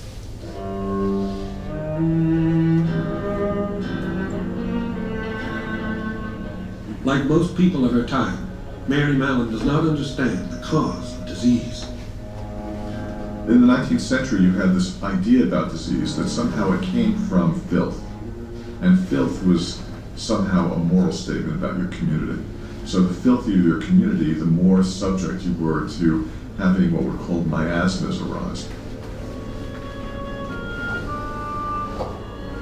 People thought that illness came from mysterious sewer gases, miasmas, we're not far away from evil spirits. Miasmas and the filth that caused them were thought to be concentrated in the tenements overflowing with immigrants. With the population doubling every decade, city services were unable to cope. It's a city that's been traversed by 150 to 200,000 horses. And of course, basic public health fact number one is that each horse gives off about 25 pounds of manure a day. Times 200,000 horses, times 365 days in which the manure may or may not be picked up. So the city was really filthy. Uncollected garbage, animal carcasses, back alley privies, clogged sewers, and household waste made conditions unbearable. Cleaning up the city became a moral crusade. In 1895, a Department of Sanitation was created, proclaiming cleanliness is next to godliness. It recruited an army of street cleaners, the White Wings. There were parades of these guys. These guys would march down Fifth Avenue. It's almost like a military exercise. At the same time, public health is shifting its focus from brooms to bacteriology. George Soper is part of that change. George Soper was on the cutting edge of the new science, but he's coming from an older field of sanitation, that he is in some sense trying to leave behind. Having Mary Mallon deemed a typhoid carrier would lead to a new kind of respect, a new credibility in the science of bacteriology. I discovered that Mary was spending the evenings at a rooming house on 3rd Avenue below 33rd Street with a disreputable-looking man named Bryhoff, who had a room on the top floor and to whom she was taking food. He kept his headquarters during the day in a saloon on the corner. I got to be well acquainted with him. He took me to see the room. I should not care to see another like it. Soper describes it as a horrifyingly squalid, fetid, evil apartment with a menacing, mangy-looking, probably dangerous dog. Bryhoff is this degenerate, alcoholic. This is class war with all its prejudices at its purest. The new generation of public health people had a kind of condescension to the poor. You have this kind of mix of belief in bacteriology, a belief that there are germs there, and embedded in that is a belief that the immigrant is kind of a source of real infection and danger. Soper made some arrangement with Bryhoff, the boyfriend. He somehow turned Bryhoff. He got Bryhoff to tell him when Mary was going to be visiting the apartment next. He boozed him up, Will. From a series of books after that, he was a chronic alcoholic.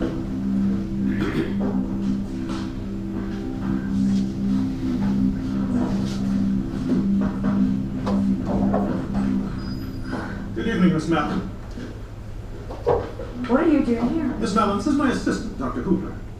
We've come with the hope that you'll cooperate and come with us. I've already told you, I'm doing nothing for you. Miss Mallon, I believe that you are making people sick. I believe that you are the cause of the typhoid outbreaks in several of the families you've worked for. Now, nobody is claiming that you've done this intentionally, but we need to have these specimens so that we can understand this illness and help you. I've nursed those people that were sick in those households, and I've never had typhoid, so how could I give it to them? Miss Mallon, please, come with us and we can be certain. I can't believe that you followed me. You followed me in the street, you've come to my place of work, and now you've come to my home. How did you fit?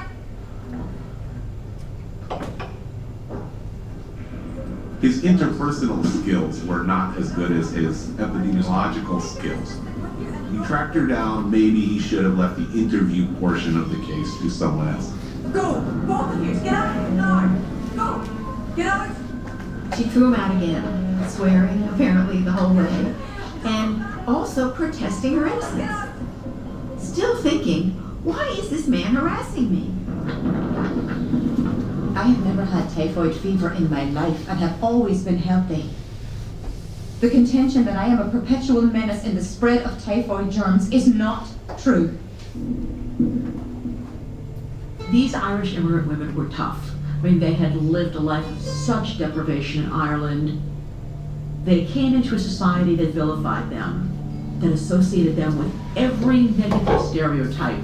Stupid, drunken, dirty, that they were unfit for participation in the American sort of mainstream. They had to be tough.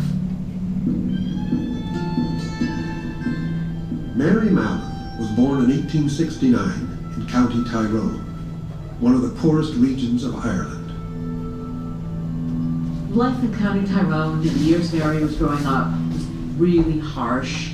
Every year there would have been times of famine. She would have grown up eating primarily potatoes. There were no plates, no forks. It was a very grim existence.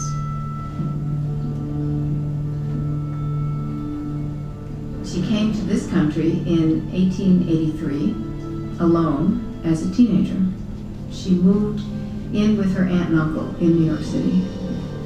Her aunt and uncle then died, and she always described herself later as alone in America.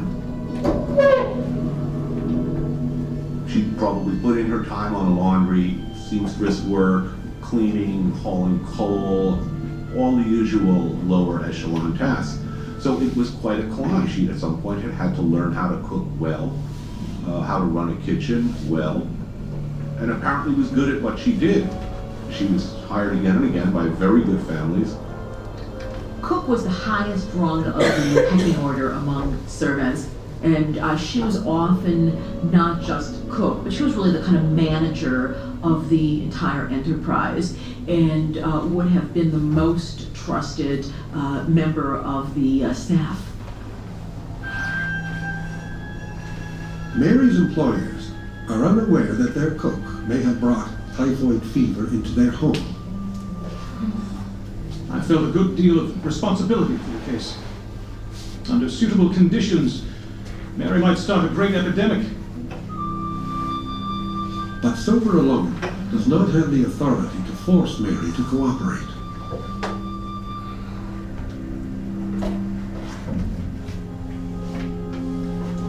Typhoid fever, smallpox, influenza, diphtheria, tuberculosis.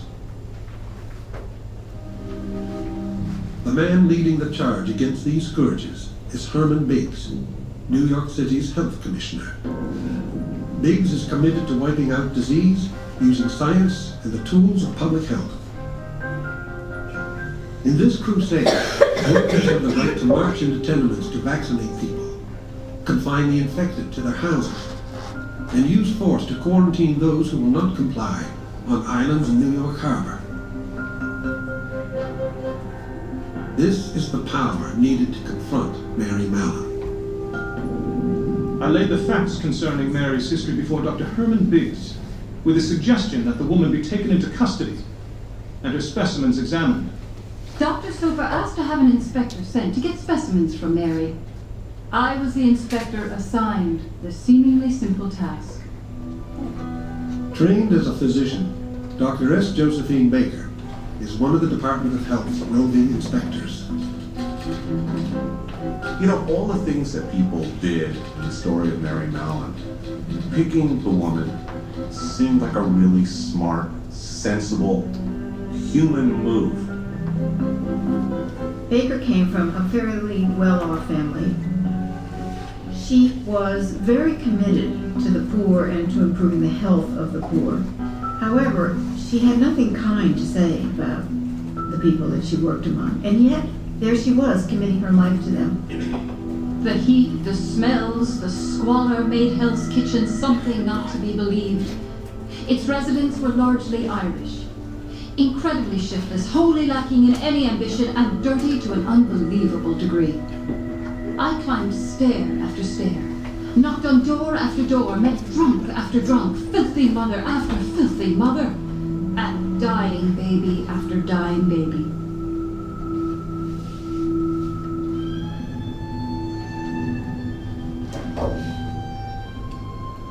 In the home where Mary Mallon works, the daughter dies of typhoid fever.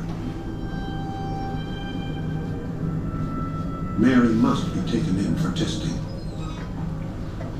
I stationed one policeman in the front of the house, another on the nearest side street, had an ambulance waiting around the corner, and with a third policeman at my elbow, I knocked at the servants' entrance. Miss Mallon, you sent me in to take you with. I'm going nowhere. Officer! Mary sees her, brandishes a fork again, supposedly. Mary goes on a lam, tries to get away, with police searching everywhere.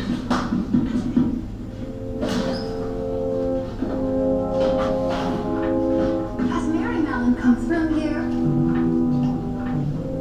The rest of the servants denied knowing anything about her or where she was. Even in my distress, I liked that loyalty. We went through every nook and cranny. It was utter defeat. Then one of the policemen with me caught sight of a tiny scrap of blue calico caught in a door in a back hallway. Several ash cans were heaped up in front of it.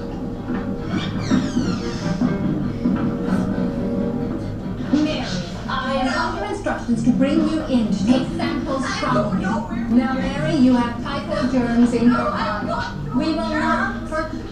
They pulled Mary Mallon out, scratching and screaming and yelling. No! Let me go!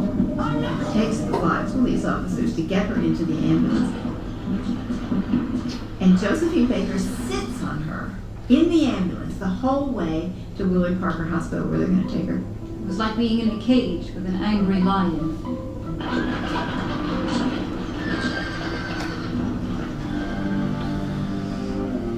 Mary is taken to Willard Parker Hospital, an infectious disease facility for the poor.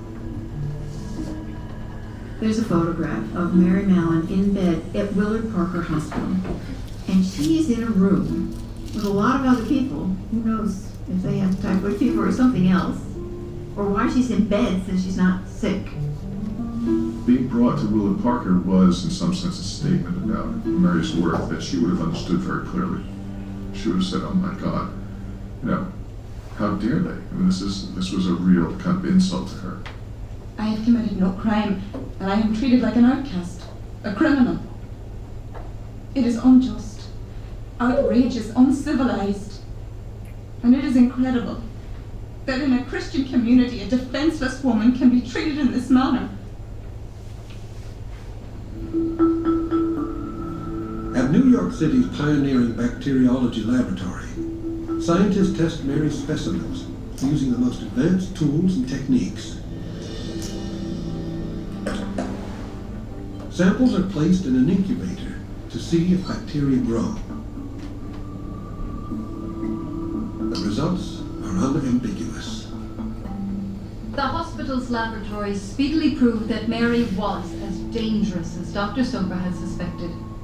Her stools were a living culture of typhoid bacilli. George Soper knew all along from his work that she could carry typhoid fever. This was proof that she did carry typhoid fever. Soper has made a major breakthrough in the battle against disease, proving that Mary harbors the bacteria, even though she insists she has never had typhoid fever. Mary Mallon did have typhoid fever, but she had a very, very mild case of the disease. And she never knew she had typhoid fever or was that sick at all. In fact, she probably just thought she had a cold or the flu. In most cases of typhoid fever, the body is host to a microbial battle where there is a clear winner. If the bacteria win, the patient dies. If the immune system wins, the typhoid bacteria die. But in the case of a healthy carrier, there is no clear winner. The immune system protects the body from infection, but the bacteria continue to live. Mary, with no symptoms at all, is as contagious as someone sick with the disease.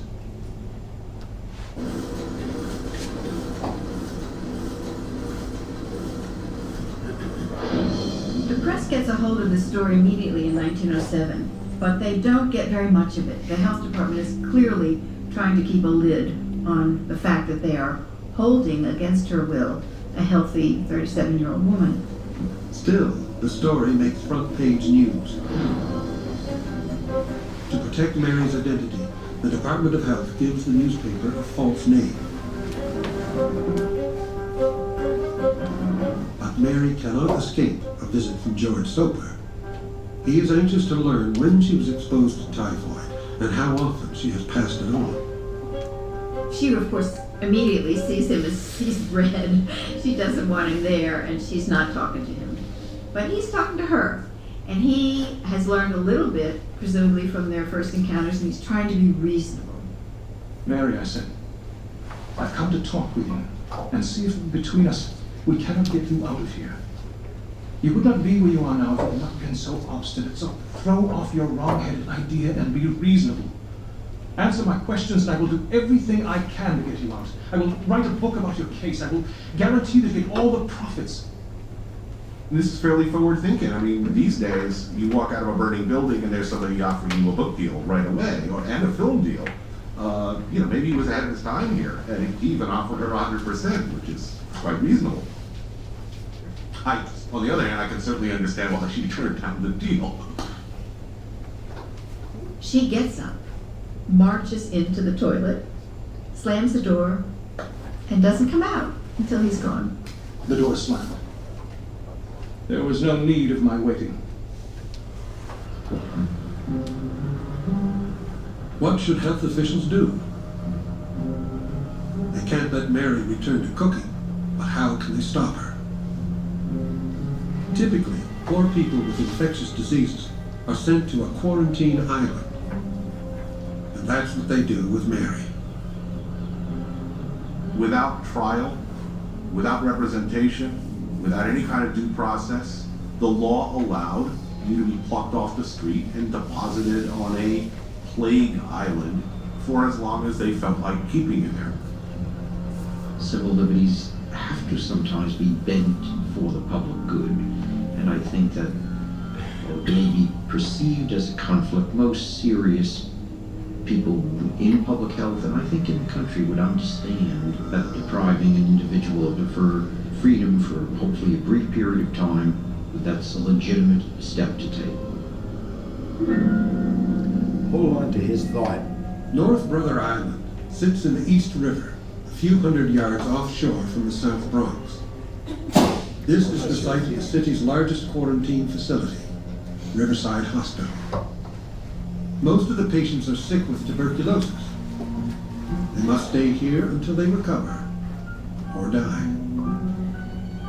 North Brother Island was a scary place to go to.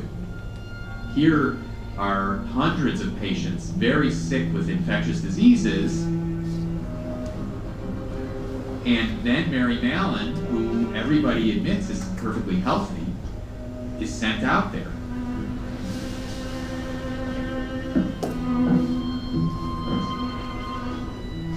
Mary is confined to a small cottage on the island. She was being cut off from everyone and everything she was familiar with. So it was really imprisonment.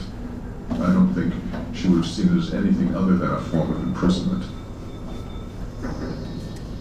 When I came here, I was so nervous. I was almost prostrated with grief and trouble. My eyes began to twitch. My left eye became paralyzed, would not move. It remained in this condition for 6 months.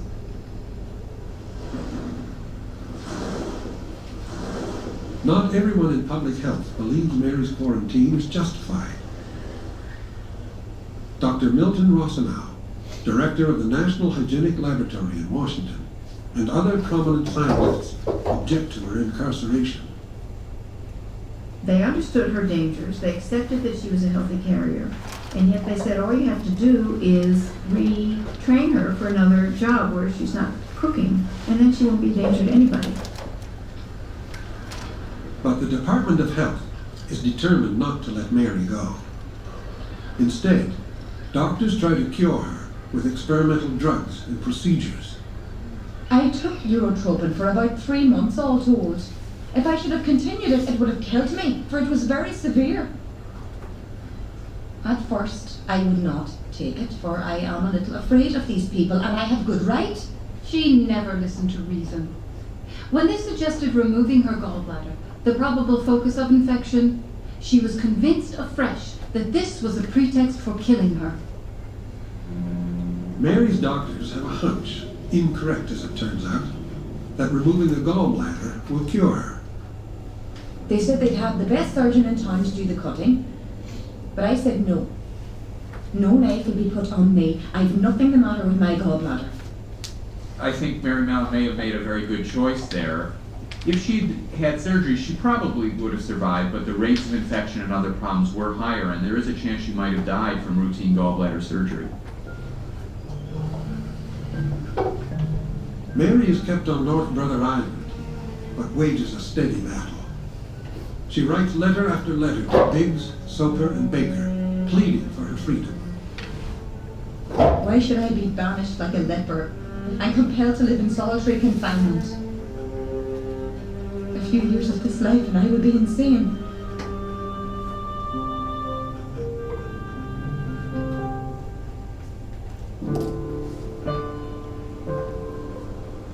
Two years go by. Mary is even more desperate to regain her freedom. Will I submit quietly to staying here a prisoner all my life? No. As there is a God in heaven, I will get justice somehow, sometime. In June 1909, Mary and a young Irish lawyer, George O'Neill, file suit in the New York Supreme Court, demanding her release. Her argument was very simple. I've never been sick, therefore I can't transmit sickness to anybody else. And I've never gotten my day in court. There has been no due process. A few days later, publisher William Randolph Hearst tells Mary's story in his New York American. He may even be financing her legal case to sell newspapers. This time, her identity is revealed, but Typhoid Mary is the name that sticks. The story includes an article by William Park, head of the city's bacteriological lab. He writes that new screening procedures have uncovered at least 50 healthy carriers of typhoid fever. Only Mary is in quarantine. The health department knows, and the reason they haven't isolated the other 49 is because walking around the city streets, mingling with people in New York, was not at all dangerous. Mary Mallon only transmitted typhoid fever when she cooked for people. July 1909. Mary Mallon leaves North Brother Island for the first time in 2 years to plead her case before the New York Supreme Court. The Department of Health defends its position.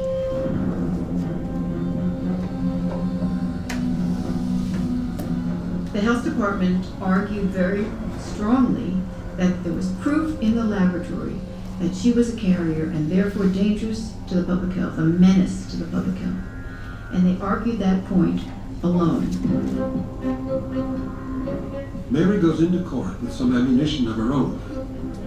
Using her boyfriend Bryhoff as a courier, she has been sending specimens for months to the Ferguson Laboratory in Manhattan. They pretty well concluded that the results samples contradict the health departments. that were sent were Bryhoff's and not The hers. health department report always comes back stating that typhus bacilli have been found. But my specialist, who is the head of his profession, reports that he has found none. So she wasn't sending her food. Occasionally, the specimens of a healthy carrier do not contain bacteria, which may explain Mary's results. In any event, the court rules against her. Historically, courts have almost always sided with public health departments. Be it typhoid fever, be it tuberculosis, be it other infectious diseases, because the fear of the spread of infectious disease is so dramatic. I absolutely think that the public health authorities were justified in quarantining him. The public has the right to be protected from people who can destroy their lives and end up killing them. We see it today, certainly, with multi-drug resistant tuberculosis, with HIV/AIDS, now with SARS. You see where individuals are being quarantined, isolated, whose liberty is taken away in the name of protecting the public health.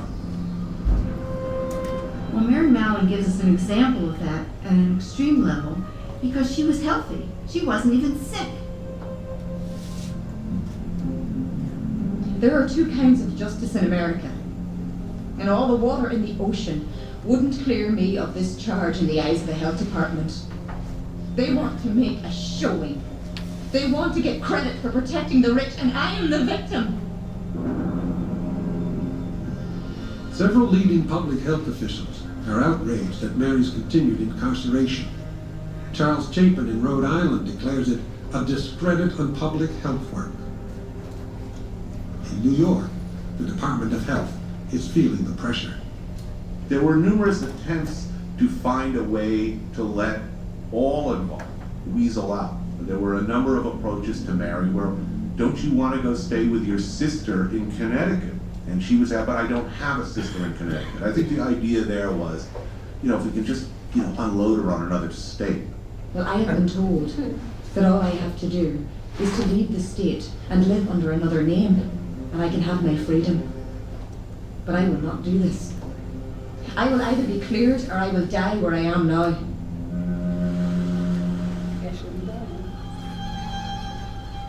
In 1910, Mary's fortune changes.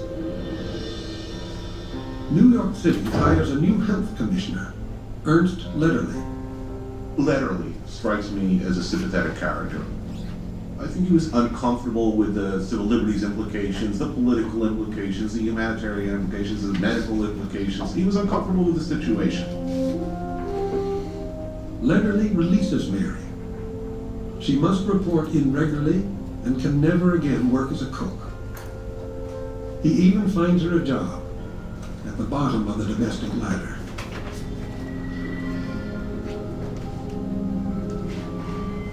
Laundresses were just about the worst paid members of the female working class. It was a horrendous work and paid close to nothing.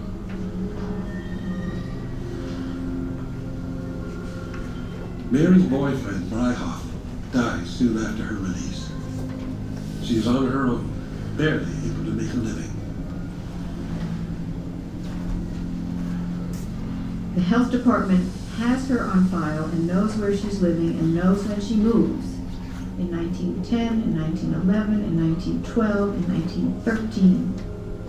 In 1914, they admit they've lost track of her.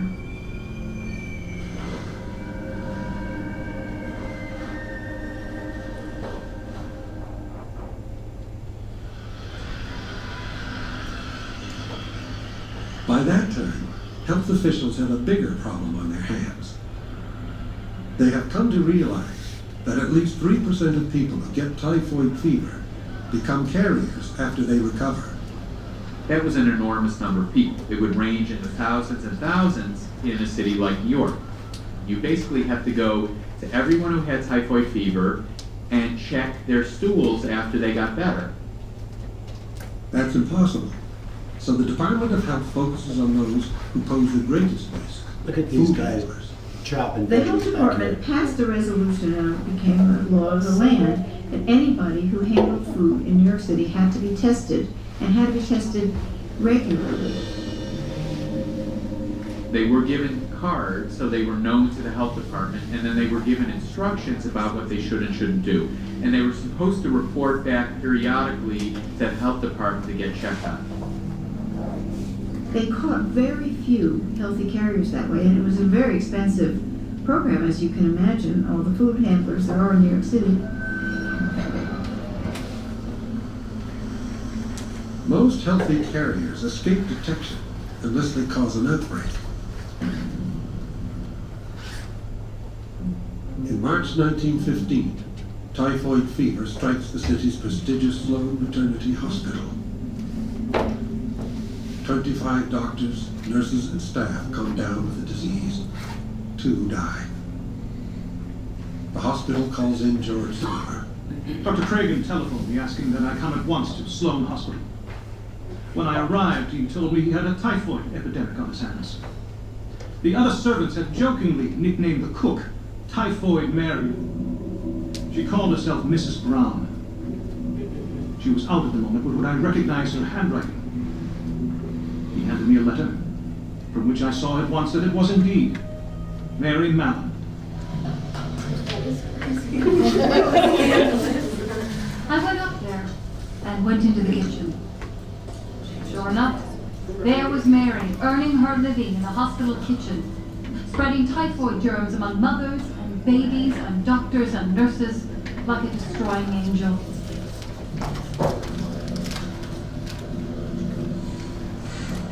My sympathy begins to erode a bit for her, and I think, what is going through her mind?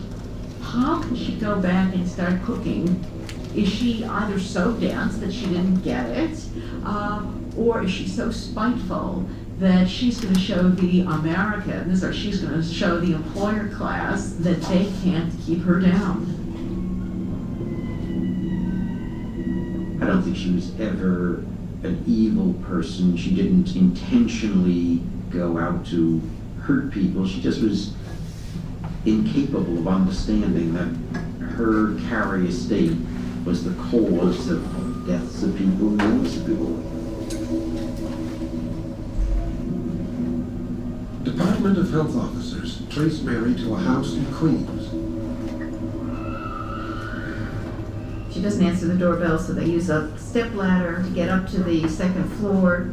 There are dogs barking. They bring up meat to give to the dogs and quiet them down, and they break into the house.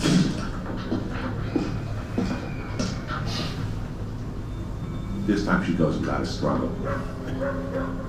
I think she understood the jig's up. You know, this was basically my last shot. I'm not getting out of this.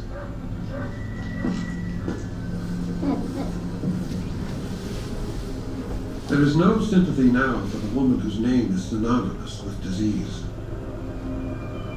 The second time that Mary Mallon was quarantined, the arguments for doing so have become much more compelling.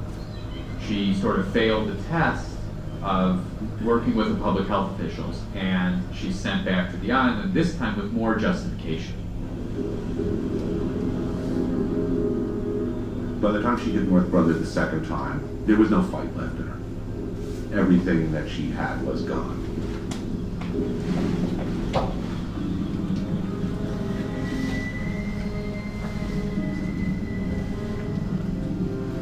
One of the women here, the second from the left, is thought to be Mary Mallon.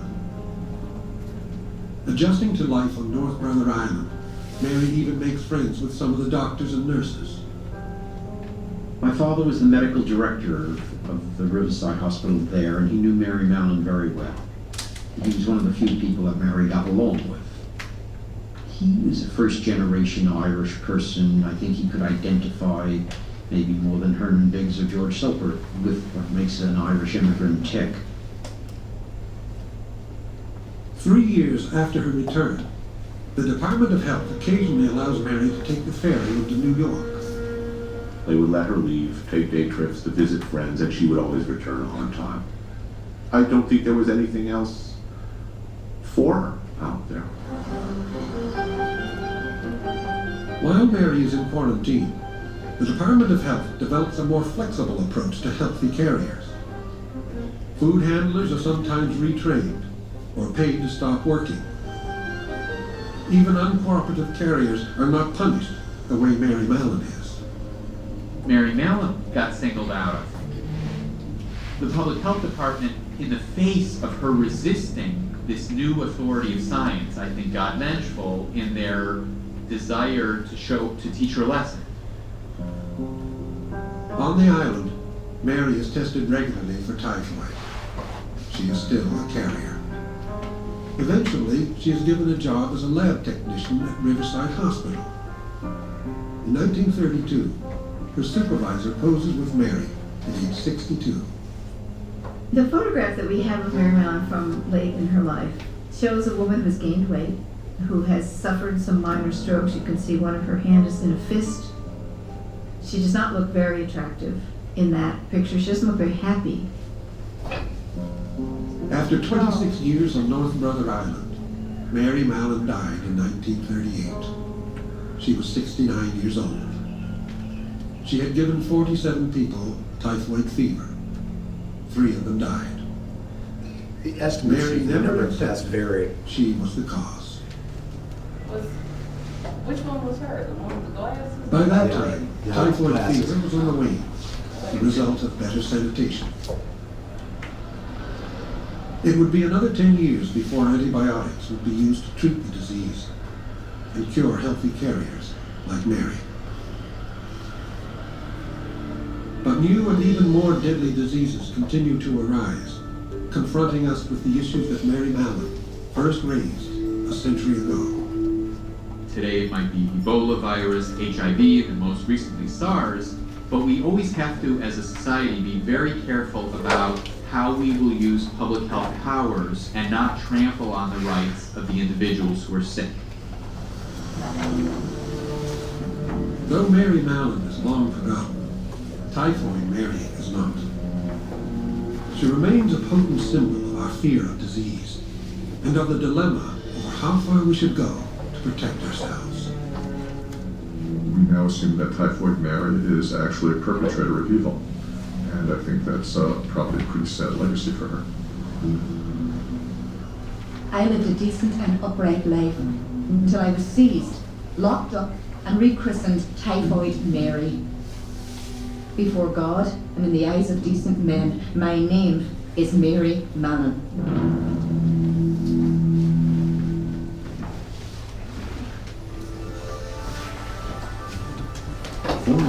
Is as important as it was in 1906. My question is, how is this island legal?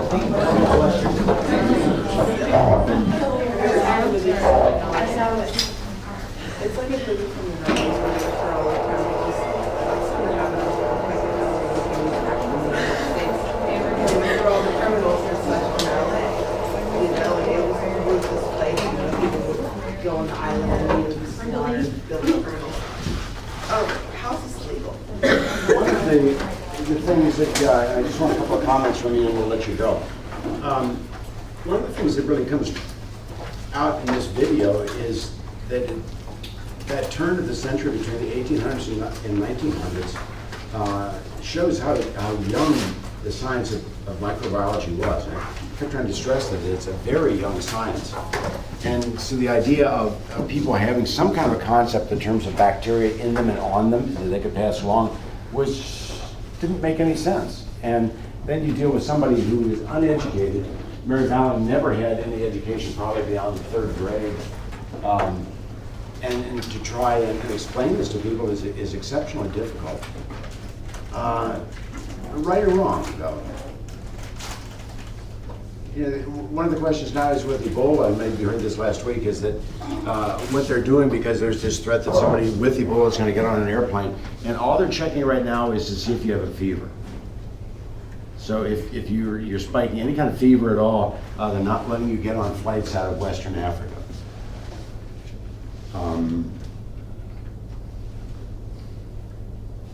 Is it fair? Is it right? What's your reaction to that? Yeah. Well, I mean, if you really think about it, I mean, the spread of disease is gonna, if you don't try to contain it in some way. I mean, we take immunizations to try to prevent illness. We take measures to try to prevent the spread. So is it wrong that they kept her on the island? I'm 50-50. I mean, she killed, she was a direct link to how many deaths. Mm-hmm. So in today's society, that would be considered manslaughter. Well, what about the guy around Fred? I wouldn't say it's the same as manslaughter. I think it goes for anything. Any law that we have limits your freedom as a person, but it benefits society as a whole. Okay, we call it pluralism. We have a pluralistic society, which means that what we do needs to benefit the entire society. Otherwise, we could be incarcerated for that. But I mean, people are charged, if you're, for instance, I have a friend who works in Correction Institute, and if someone who has AIDS, spits on him, or causes him, That's different. but she was cutting up food. She knew when she went back to the hospital, she knew she was a carrier. But with her education level, she has no idea what that Yeah, means. she couldn't it seems that she couldn't comprehend that. What happens if, you kind of have the sniffles, but you go to work anyway because you need the paycheck? Right. And then one of your patients comes down with something worse and ends up dying because of a compromised immune system. Would that be on the same level? Because you shouldn't come to work. And Mary, her work experience was as a cook, and that was the only way she could make a decent living from what I could tell from the video. And sure, she had a job as a laundress, but apparently that's not really a decent living. The fellow who was HIV positive and knew it, this goes back to 3 years ago, who had sex with all these women, and now is he's in prison. Yeah, he's in prison. I'm not sure the length of time. Anybody know the end of that story? I mean, did this happen? He got charged because happened here. In Cincinnati, yes. He got charged with, I don't remember exactly what the end result was, but he's serving jail time because he knew he had AIDS and or HIV or whatever, and he passed it on. But that applies specifically to HIV and AIDS by the law. Yeah. This obviously didn't exist back then. No. And they were having a tough time finding out what to do. Right. Well, I think what makes this questionable is that it was only done to her. And they had come, there were several other people that they had discovered. Like if they had done it to everybody, all or nothing kind of thing, and then they realized, oh, there's all these healthy carriers, I just feel like they could have handled it a little bit differently. In the video In general. itself, it made a quick mention of the fact that with food handlers, even though they were checked, they still had a problem with some of them going back into the food service. Yeah. And yet, it doesn't appear that those individuals were isolated. I think they. Well, maybe they just moved to Massachusetts under a different alias or something. I think they ostracized her. It's an interesting concept, and it's kind of a moral and ethical issue that you can try to work through. Well, her life's gonna suck because she has to abide by all these rules for no reason up to her other than the fact that she's got some bug in her body. Yeah. You know what I mean? So she is gonna suffer from it, and so from an outsider perspective, you think, well, why would you not want to not get all these other people sick, But she's like, and now my life sucks. You know what I mean? Like, if you think about it in like a simplistic way, like, of course she's gonna rebel, and of course she's gonna try to have a normal life, you know? But in the time that it was done, I think it makes things a little difficult. Yeah, and some of that has to do also with the fact that the Irish, through the 1800s, the United States had a very, alluded to that way in the early part of the film, had a very difficult time because they were considered to be lazy drunks and of low intellect. So there was a bias going into that. Yeah. They kind of stressed throughout the movie too that she felt alone. So I don't think it didn't really matter to her because she felt alone no matter what. Yeah. At that point, she had no longer had a family. It's tough. It's a tough decision. Okay, well done. You're out of here. See what? 1 o'clock?